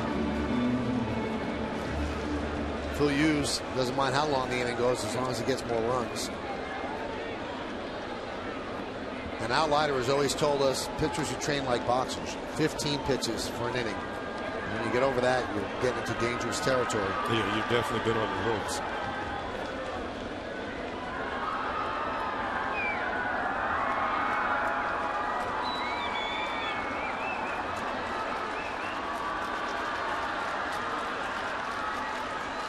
Three-two, runners go, and Ibanez swings and misses, so the Yankees have a chance to break it open, and they do not do it. But they do take the lead, and it started with Mark Teixeira single and went to second on a bobble by Francoeur. Then a bunt by Dwayne Wise. Derek Jeter singled him in. Yankees lead 3-2 after 5.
Donuts. America runs on Duncan. You'll see it on the bottom of the screen as the Orioles lead the Red Sox 2-1. So Eric Hosmer digs in against Hughes, who has a 3-2 lead. Hosmer is 0 for 2. He's really struggling. He's 2 for his last 20 and 11 for his last 86, hitting 172.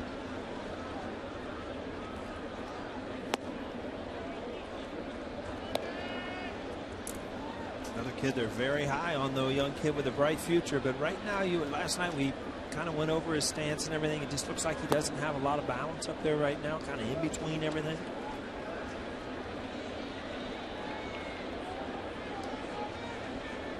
"22 years old, can't be a free agent till 2017.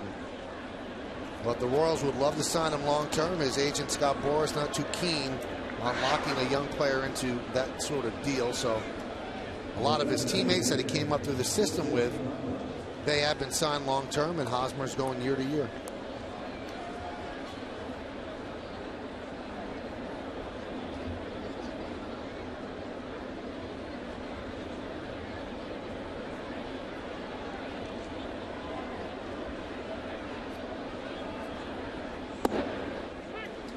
Curveball, and this is a guy, Billy Butler, that you better make your best pitches to. So 31 RBIs, 8 home runs. He's really the one power source here in Kansas City, and one guy that can hit the ball, 300 hitter.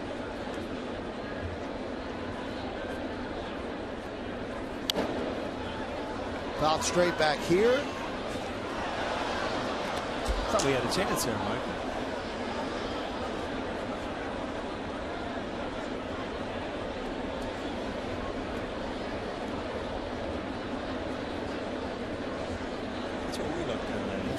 Right under our booth.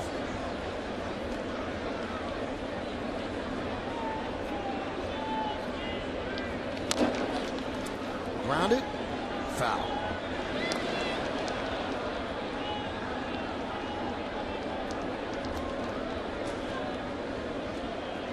Billy Butler and Robinson Cano tied with 151 doubles, the most by any big league player since the beginning of 2009.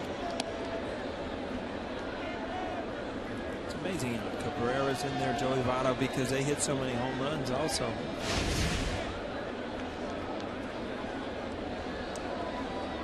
Didn't take long for the Royals to realize they made a good draft pick with Butler, because I think his career minor league numbers are 336 in minors. You can hear him cry out in anguish as he pops that one up to right. Swisher makes the play. Take a look at this day in Yankee history, brought to you in part by Honda. Visit your Honda dealer right now for great deals. Only a Honda is a Honda. Go back to 1963. Mickey Mantle hits a walk-off home run that hits the upper deck freeze in right field off Kansas City A's pitcher Bill Fisher. The freeze is another name for the facade, the old ballpark, so that came close to leaving the old yard. Ooh. Nobody ever left the old yard. There was a picture in the old Yankee Stadium of where that ball landed. Even in a picture, I mean, it's hard to figure out how somebody can hit the ball that far. He could. Yeah. I think he had another one up there off of Pedro Ramos of Washington that almost went over the roof. The 0-1. High fly ball, right field. Swisher is there and makes the play for the second out.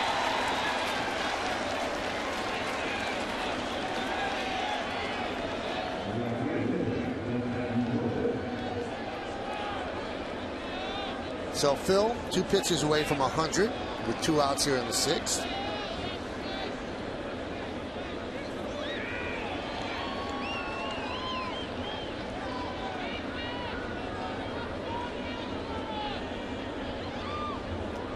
Francoeur 1 for 2, last time up a home run. This time up a single to left. Hosmer makes the turn at second. He'll stop right there as Wise gets the ball in. So Francoeur a couple days ago 4 for 4. Yesterday 1 for 5 with a home run. Today he's 2 for 3 as the bullpen gets busy. Corey Wade and Clay Rapata. There's his phone ringing there.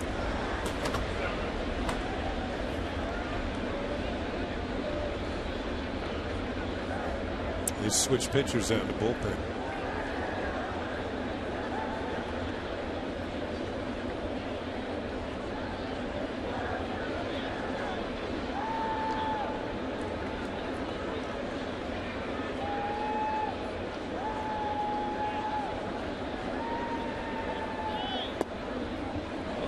Up there, you see Russell Martin looking for that high fastball and end up breaking down to his knees.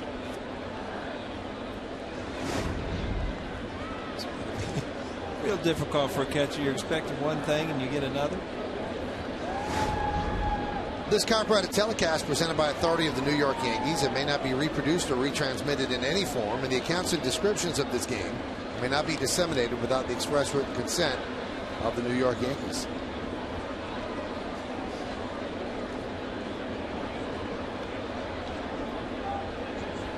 Time runs at second for the Royals. Alex Gordon at the plate with a 1-0 count. Count 2-0.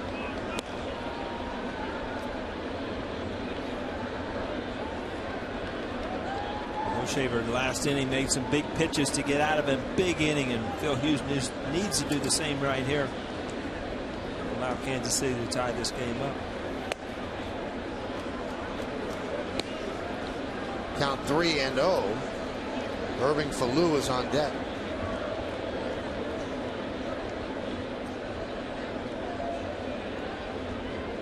Do they green light Gordon on 3-0?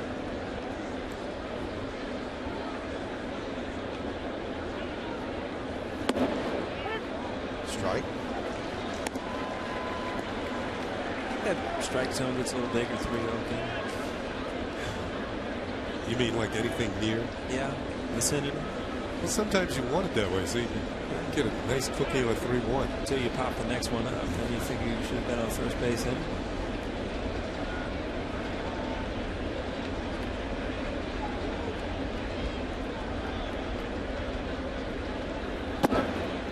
That's ball 4, and the bases are loaded. Let's see if they go to the bullpen. Falou has had a certain amount of success against Phil Hughes, and he's going to face Phil Hughes as Larry Rothschild will come out and talk with Hughes. Well, they're talking to Hughes here. Falou is an interesting story. We told you the fact that he'd spent 9 years in minor leagues. He played 949 minor league games, and including this year has exactly 1,000 hits in the minor leagues before he got a chance to come up to the big leagues. And he's made the most of it. He didn't want to go back. He was in over 400 coming into the night's game. His single in the third extended his hitting streak to 9 straight games, and he's going to be the second baseman now that Chris Getz was put on the DL. He bruised ribs yesterday diving. Is that right? And that slide into second. So Corey Wade's ready, but they'll have Hughes against Falou. Strike. Bases loaded with Royals. We're in the 6th. It's 3-2 Yankees. You see that this base is loaded, and Falou's going to see a pitch. That ball ran right back over the middle of the plate, and just lucky he was taken. That one is served into left field. Wise is there. That will do it. So Phil Hughes goes 6 innings. Yankees are leading 3-2, and Nick Swisher will lead off the bottom of the inning.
Shift on My 9. Weeknights at 10:35, the Dundee Award-winning staff at the office keep the laughs going late. Then at 11:05, you'll never know what your favorite stars will say when they're cornered by TMZ's cameras. The Office and TMZ, weeknights on My 9. I would pay money to see you cornered by TMZ. You know what? That would scare you, wouldn't it? What do you do if you're cornered by a camera? Well, if you're not doing anything wrong, you just say, how good you to doing? go? Yeah. What's up?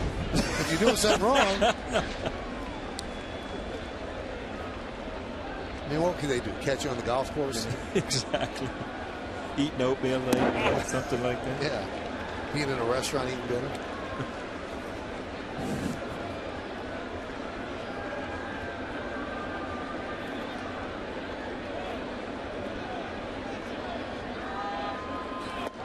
Oh, turned him loose on 3-0. A lot of our Twitter followers pointed out that the numbers on Nick's bat, NS33, it was for Nick Swisher and his number 33. Got his own model. That one is looped into left field. Alex Gordon makes the play for the first out. Nick really struggling. He's now 3 for his last 30. 0 for 3 tonight. How many tweets have you sent out to? I mean, is it? I haven't sent out that many, but I have a lot coming in. Oh, they just fire them at you whether you want them or not? Oh, yeah. Everybody. I mean, Kenny just joined Twitter, and everybody wants you to join, O'Neill. Really? Yeah. Well, is that compatible with my phone? Yeah. It is?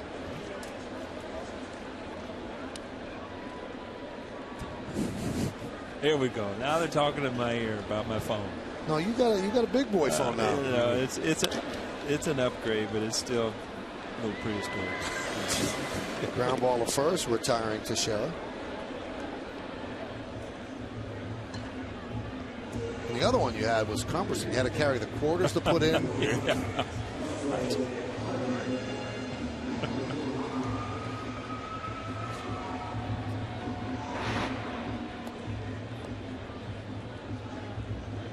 One more pitch for 100. The 40 in the fifth inning really set him back, pitch count wise at least. Here's Russell Martin.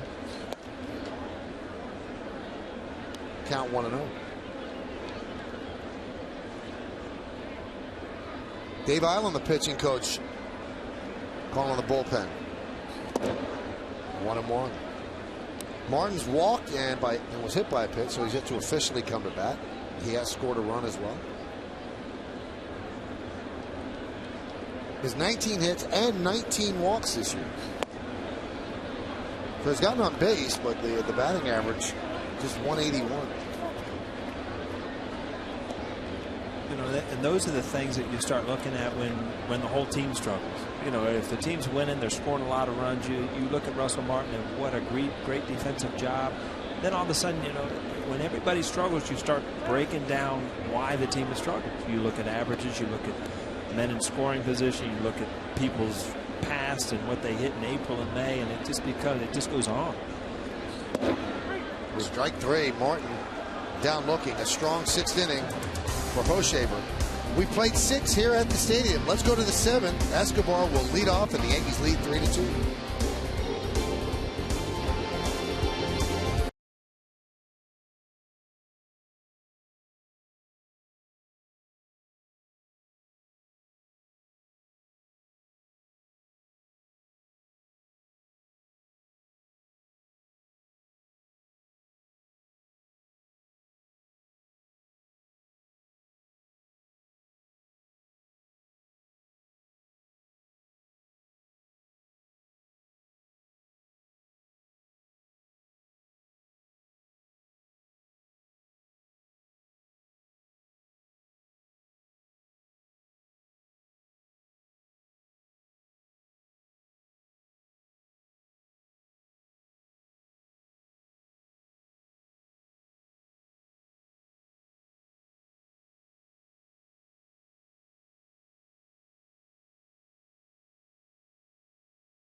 Box score brought to you by Men's Warehouse. You're going to like the way you look.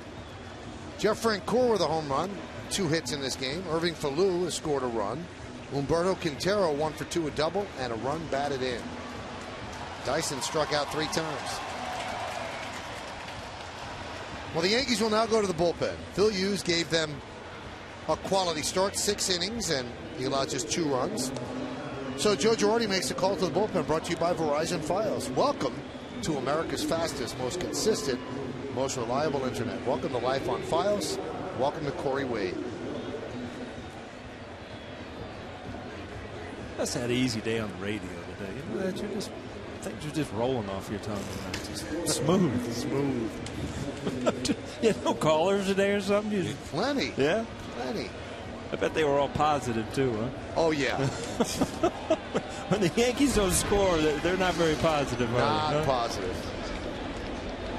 Corey Wade, this is his 18th game, 19 base runners and 20 innings. He's having a good season. Field to Escobar. On the Lexus scoreboard, 3-6-0, leading 2-5-1. Lexus, they sponsor the scoreboard, brought to you by the all-new Lexus RX-F Sport.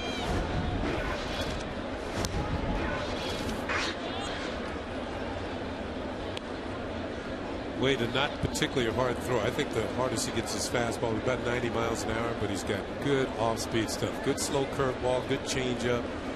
Seems to have a good feel for pitching. He drops down with the arm angle sometimes on the right-handed hitters.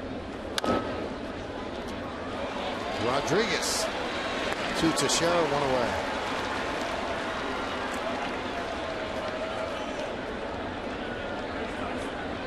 The positive thing is the Yankees are winning. The negative things is they've had some chances to really, throw a knockout punch and throw up a big inning, and they're still a hit away from it. Derek Jeter broke the stymie of getting away from the 0 for whatever it was, but still has kept Kansas City in this game at 3-2. Quintero takes a strike. Kenny, as we were talking about, he drops down a little bit. Really effective when you only do it once in a count to a hitter. You start doing it time and time again, the hitter starts looking for it. Back up on top there.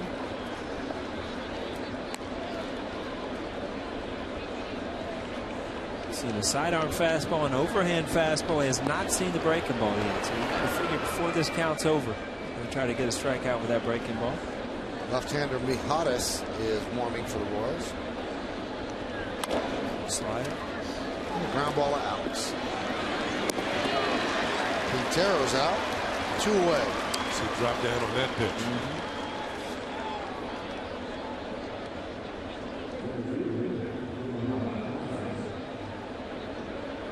And with Dyson due up, that's going to do it for Wade, as Joe Girardi will bring in Boone Logan. So Logan against Dyson. Yankees holding on to a 3-2 lead here at the stadium in the 7th.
on My 9. At 3, it's Hot Topics and Celebrity Gossip as Wendy Williams asks, how you doing? Then at 4, Jeremy Kyle shakes up daytime TV, helping families work out real-life issues. The Wendy Williams Show at 3 and the Jeremy Kyle Show at 4, weekdays on My 9. My 9's got a lot of shows, you know that? A lot of shows. They don't have a Michael K show. I don't have the time. Did you see how he took that? I don't have the time. Here's Boone Logan. There's always that after midnight show you could do. We could do a late night show, Michael, couldn't we? You've got to stay up past midnight, Paul. No, they tape those things at like 5. Huh? Here's Dyson. He's 0 for 3 with 3 strikeouts, trying to stay away from the golden sombrero. Those are bad nights, right, Kenny? We've all been there. I'm trying to forget them. So you both had 4 strikeout nights? I'm sure I did. You look at that scoreboard. That's just, when you look up there, it's like, wow, that's not good. Was Nolan Ryan pitching when I was playing? Yeah, he was.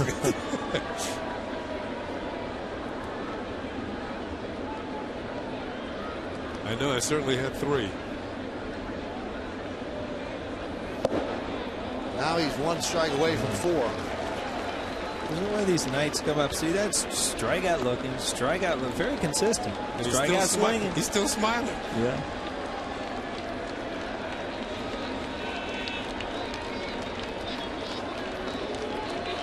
It's going to be down and away. Golden sombrero. A long night for Dyson as the Royals go down in order. 1, 2, 3.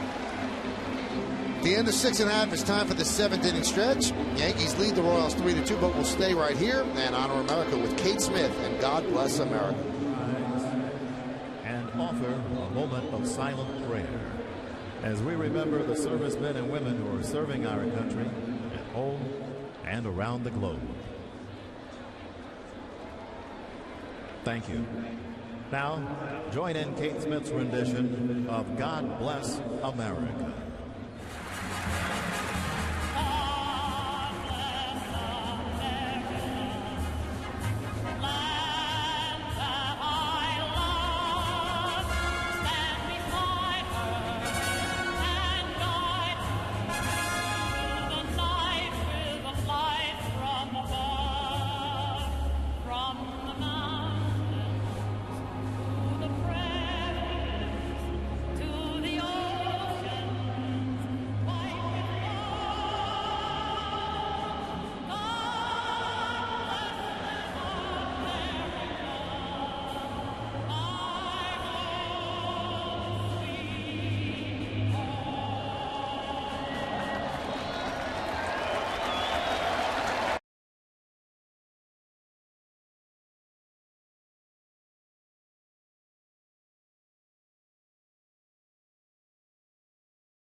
Men's Warehouse. You're going to like the way you look.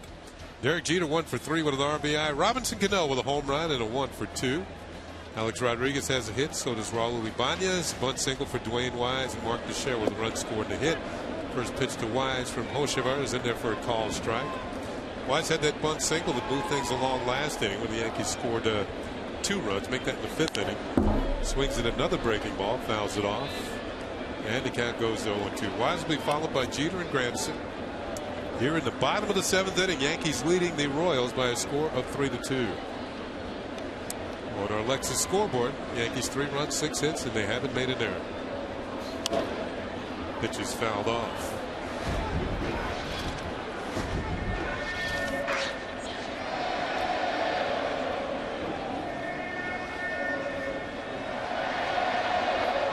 So it's 0-2 on Wise.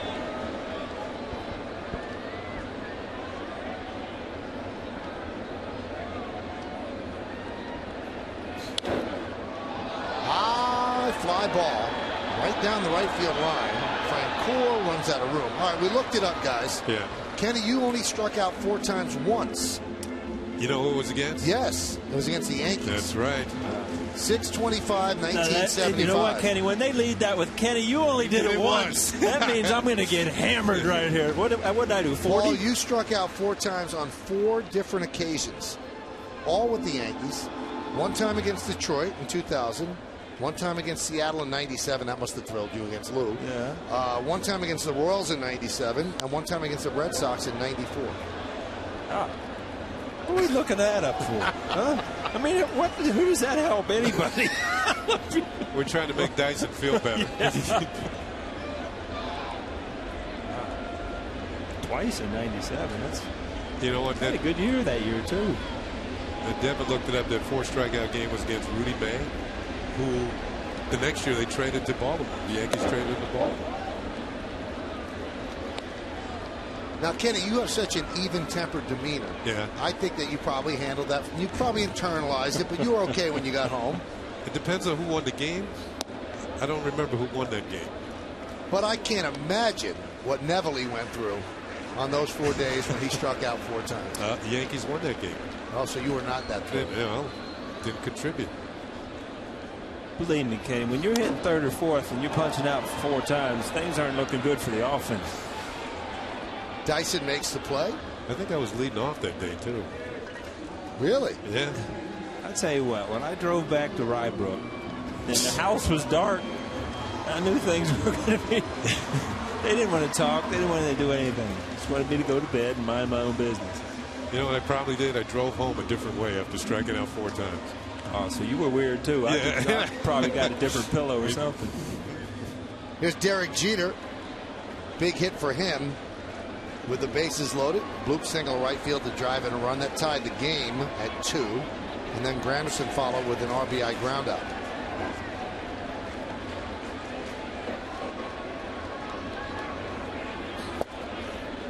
And there's a strike to Jeter. Hochevar has really been hit hard by the Yankees throughout his career. There's been a pretty good performance by the Royals right-hander. I think he's tied his season high in strikeouts.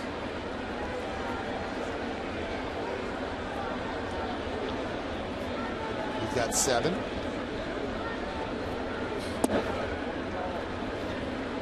He's had some opportunities today, and he's made some pitches to get out of it. And you don't know who to give the credit to. You don't know if he's made great pitches in big situations, or if the Yankees are just struggling that much where they haven't put balls in play.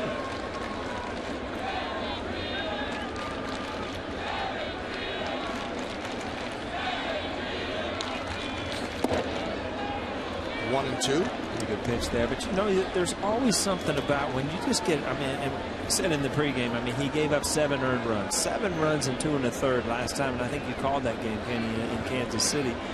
And you get an opportunity to come back and pitch against the same team, you know, you do get something about it to try to get some sort of revenge. The 1-2 to Jeter. Strike 3. Jeter down looking. 8th strikeout for Hochevar. That's been his best pitch of the night. The curveball, kind of like a slurve in between the slider and the curveball. Now watch this. They want it here. They want a breaking ball. They want Jeter to give up on it and have it break over the corner. It's exactly what it looks like, a slider. More like a slider. Jeter tonight liked the call. He told Mark Wegner as much. Let's see how it looked from the overhead view. Like it clipped the corner if it was high enough. So that's going to do it for Hoshaver, and now they will go to the bullpen and bring on the left-hander Maharis. It'll be Maharis against Granderson. The Yankees lead this one 3-2, 2 outs in the 7th.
Only 4 players in Major League Baseball history have 3,000 hits, 300 home runs, and a career 300 batting average. Which one was the greatest player? A. Hank Aaron.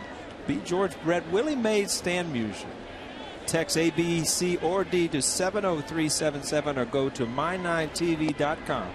Find out the results right after the game. It's Take on Russ, brought to you by Toyota.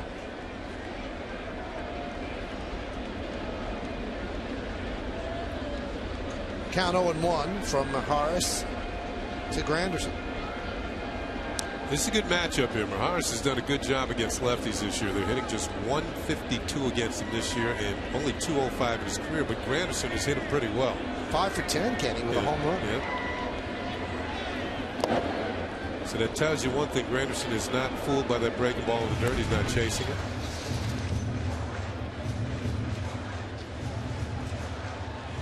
Those are the numbers.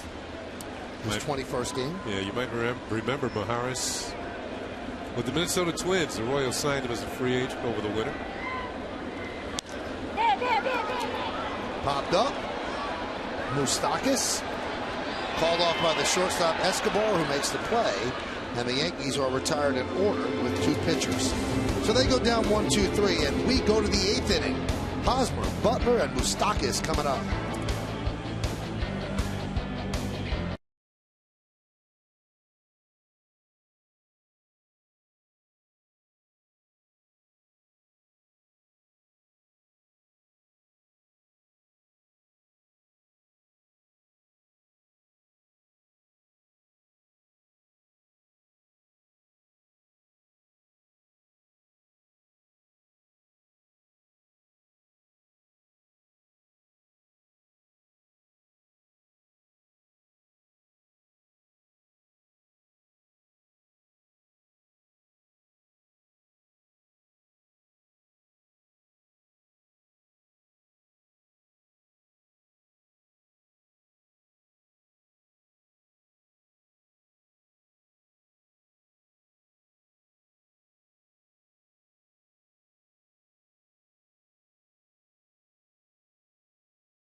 Kingsbury. He's gone from player to preacher. Now check out this once troubled star spreading the word of God on the Verizon Fios game wrap-up. That's tonight on the 10 o'clock news on My 9. Stu Castiglione actually followed Darryl around, and he told me before the game, he said he's really, really an impressive preacher where people are drawn to him and they listen to what he has to say. So that should be interesting. As we move along here in the 8th inning, out-of-town scoreboard brought to you by Audi, Truth in Engineering. And Logan against Hosmer. And there's the strike. 2 of the 3 hitters this inning are left-handers. Logan remains in the game. It's a good spot. Joe Girardi brought him in last inning to face Hosmer. Dyson, I should say, struck him out. Could not hold up. That's been such an effective pitch for Logan this year. And his innings really jump in importance now because he's going to be pitching a lot of the 8th innings the way the lineups come around with David Robertson out.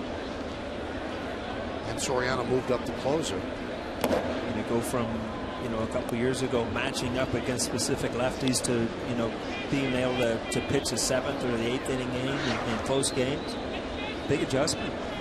This is such a different 3rd inning or final 3 inning map that Joe Girardi has to navigate. Before it was very formulaic. 7th inning, boom, Soriano. 8th inning, Robertson. 9th inning, Mo. Rounded to first. And that's a base hit. Where was Logan? He was not there to receive the throw from Teixeira, and Hosmer running hard out of the box picks up an infield single. Well, Logan fell off the mound to the third base side and for some reason didn't recover. And kind of left Teixeira out to dry. You can see he's just standing and watching, and now it's too late.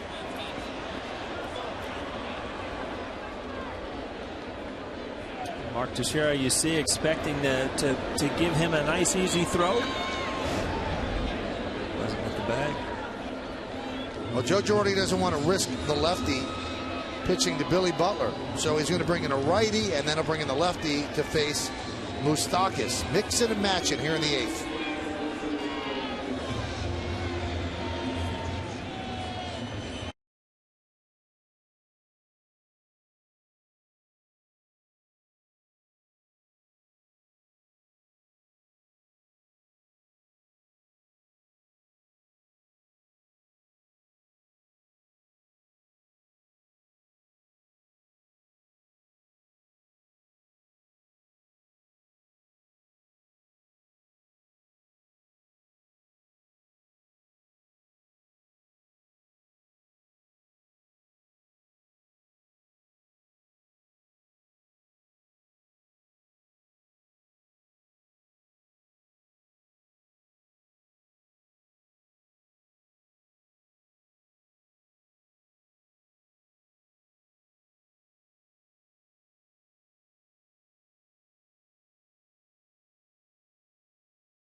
Because he wants to bring in Cody Epley to face the righty swinging Billy Butler.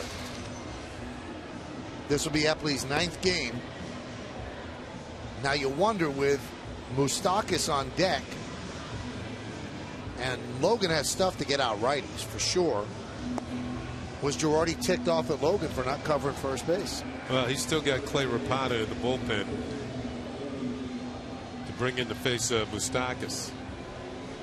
So this might be a one-batter deal for Cody Epley.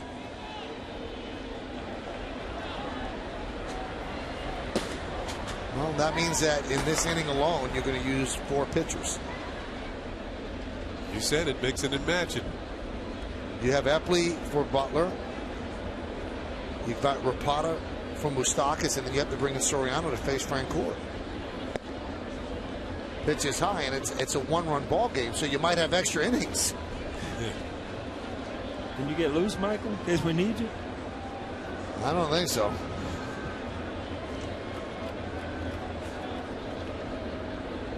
I guess they would turn to David Phelps for any length in any extra inning game.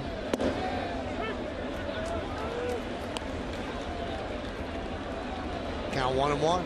So runner at first base. That's the tying run. We're in the top of the 8th inning. So the Yankees are unhappy that Logan didn't cover first, and you can see Logan's not thrilled for being taken out of the game. High fly ball, right field. Swisher will make the play for the first out.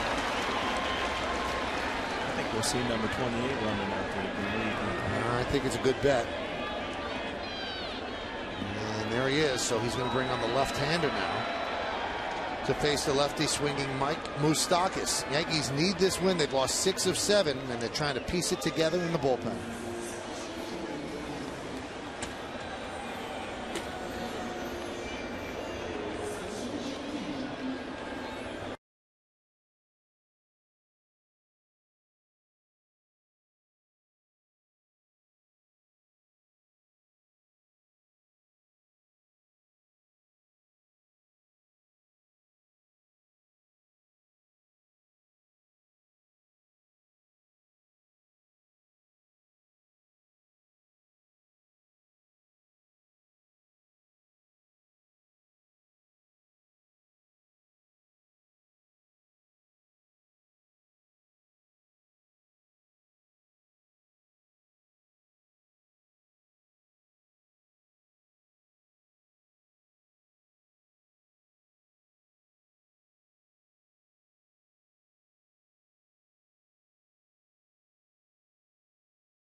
On to face Mike Moustakas.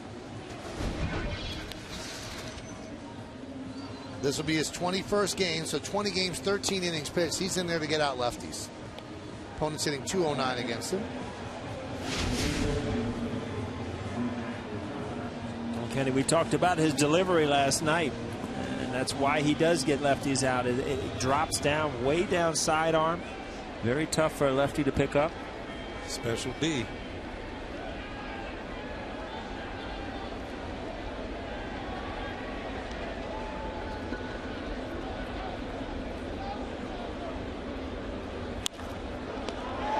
Play. Just how you drew it up. Yeah. Looked like a foul ball. Hosmer could not get back. Moustakas hit it hard. Whether it's fair or foul, it's caught on the line. And it's the end of the inning as we go to Cano leading off the bottom of the 8th.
3-2. The line drive unassisted double play ends the top of the inning. It'll be the heart of the Yankee order. Cano, A-Rod, and Ibanez against Mahadas. Cano is 1 for 2. Had a home run in the fourth. Pitch is high, 1-0.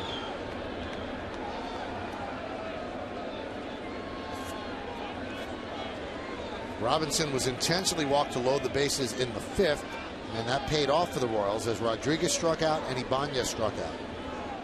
Yankees had a chance to really open up the game. Line drive caught by Falou. Line drives at people all over the place.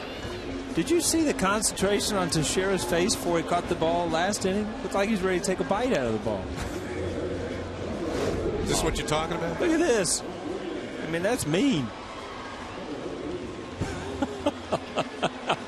All over it. Look, the umpire's bailing out. He's getting out of there.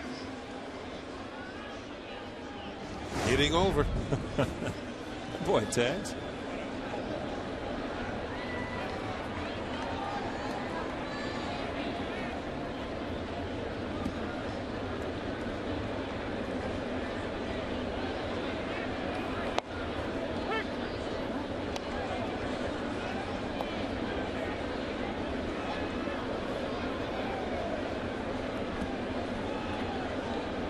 A-Rod's 1 for 3 tonight. 0-2. You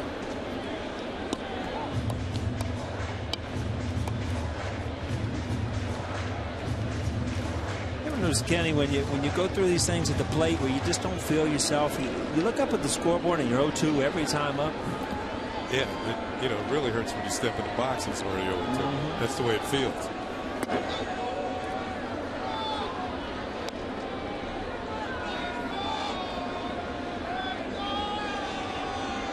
Knowing that the pitcher has a couple of pitches to maneuver you around to try and get you out what he wants to throw, put you away. High fly ball, fairly deep left. Alex Gordon is there for the second out. Alex got good wood on it, but it wasn't his best swing. He was a little out in front. That's why the ball didn't carry. But I would put this in the just missed category. He was a little out in front, had to reach for this one, gets the good wood. You can see the barrel of the bat cover the ball. This might have worked in Boston, but not here at Yankee Stadium.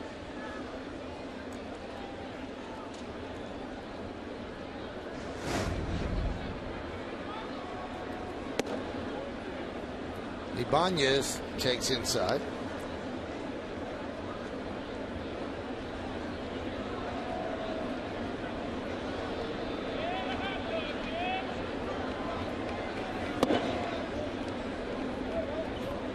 Crowd of 37,674 here at the ballpark tonight.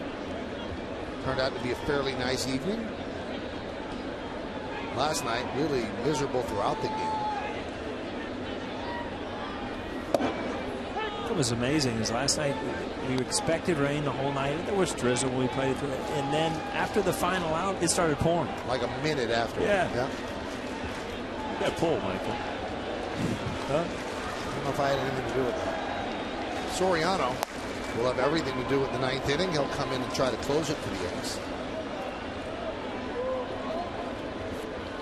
Count 2-2 on Ibanez. Ibanez 1 for 3 tonight. Single to right the second, popped to short in the fourth, and struck out in the fifth.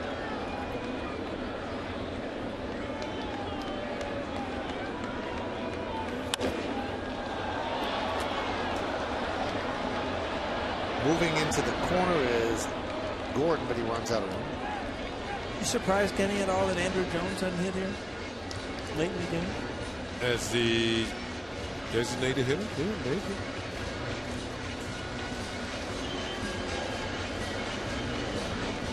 Going for one more run? Is that what you're saying? Yeah. A lot of times a manager will tell Andrew Jones be ready, and if there were men on base, he might have hit. Or 2 outs, nobody on, he can go ahead and let Ibanez hit.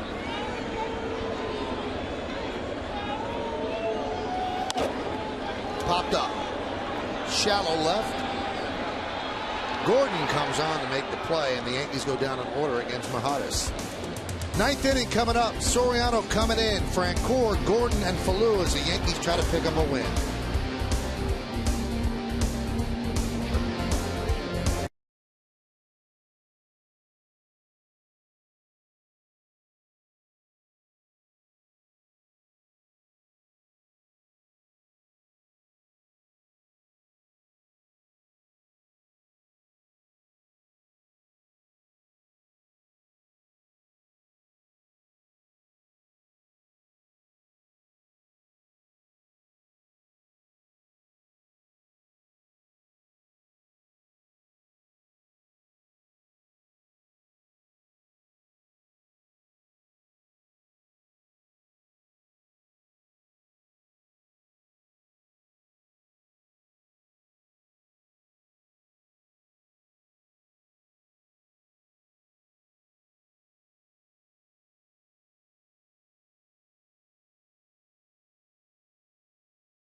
By Hershey Park, ride the edge with Sky Rush this year only at Hershey Park. Yeah, let's go back to the fourth inning. 2 outs, nobody on it. It's Jeff Francoeur with his second home run in 2 nights here.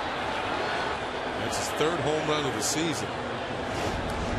Francoeur not homered in back-to-back games since last year. In fact, he homered in 3 straight games last year in series against the Twins and the Orioles.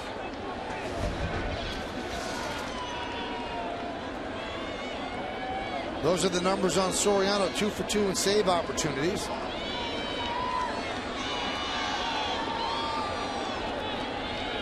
And he has not had many save opportunities. Obviously, they haven't had many games where they've had leads. So now trying to protect a 3-2 advantage. And a breaking ball strike to Francoeur.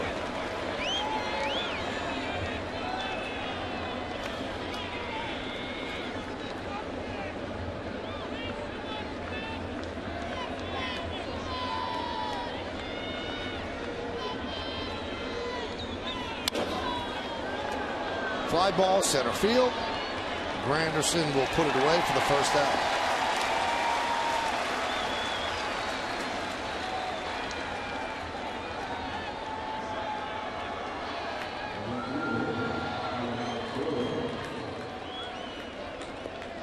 That brings up Alex Gordon.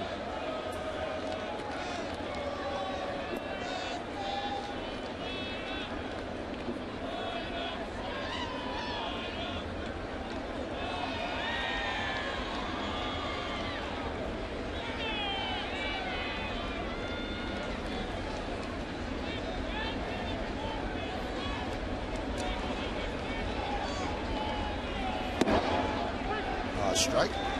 Count 0-1. David Robertson might be heading to Tampa on Thursday.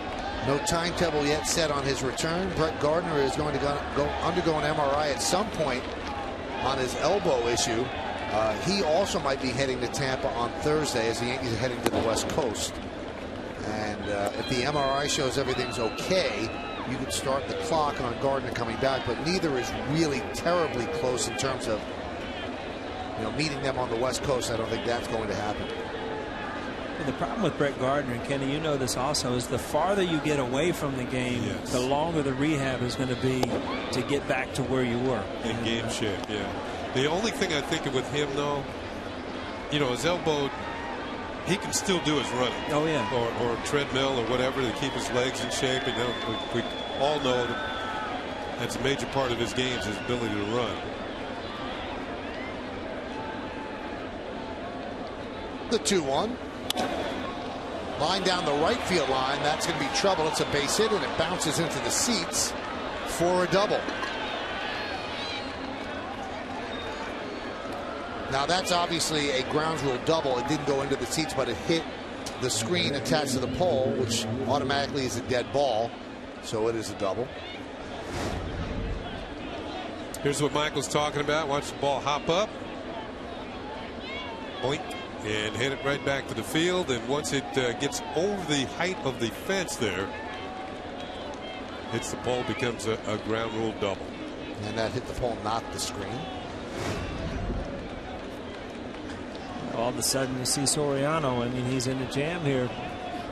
Opportunity in the ninth to close your door, and all of a sudden you're worn out with the men in scoring position. So here's Falou. He's 1 for 3.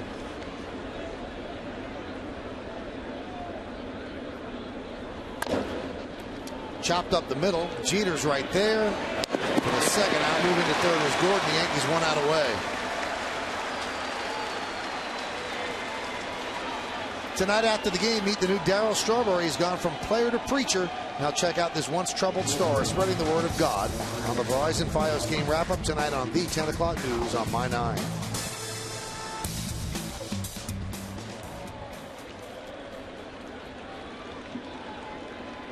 So here is Alcides Escobar, who is 1 for 3. Kenny, these are the at-bats in an organization. You watch your young players and see how they perform in them, and we've talked about Escobar, how much promise he has for the future. But you see, these at-bats can get to young people. They haven't been through them a lot. You see that ball out of the zone. Pressure at-bats. Ned Yost picked up his 600th managerial victory last night, hoping to get a chance at 601, but that run from third has to score. Soriano trying to nail down his third save, the 0-1. Breaking ball just missed in the count, 1-1. You see Alex Rodriguez really playing shallow at third base. Escobar with good wheels in on the grass. Don't want to give up a cheap run with a bunt or something like that to tie this game up.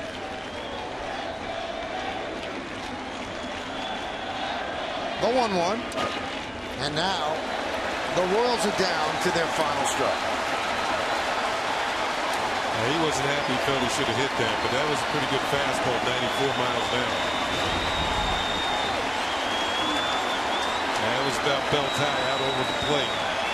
Looked to me, he was looking to pull that ball. If he went the other way, he would have hit it better. The 1-2. Outside, 2-2.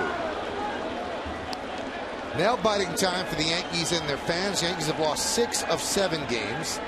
They've had a lot of difficulty scoring runs, but they've scraped together 3 and trying to hold on here as they lead 3-2 in the 9th inning.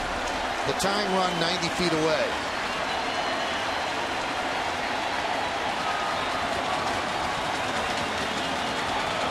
The 2-2. Grounded to third. Going to be a tough play. The long throw. Got him! And the Yankees win 3-2.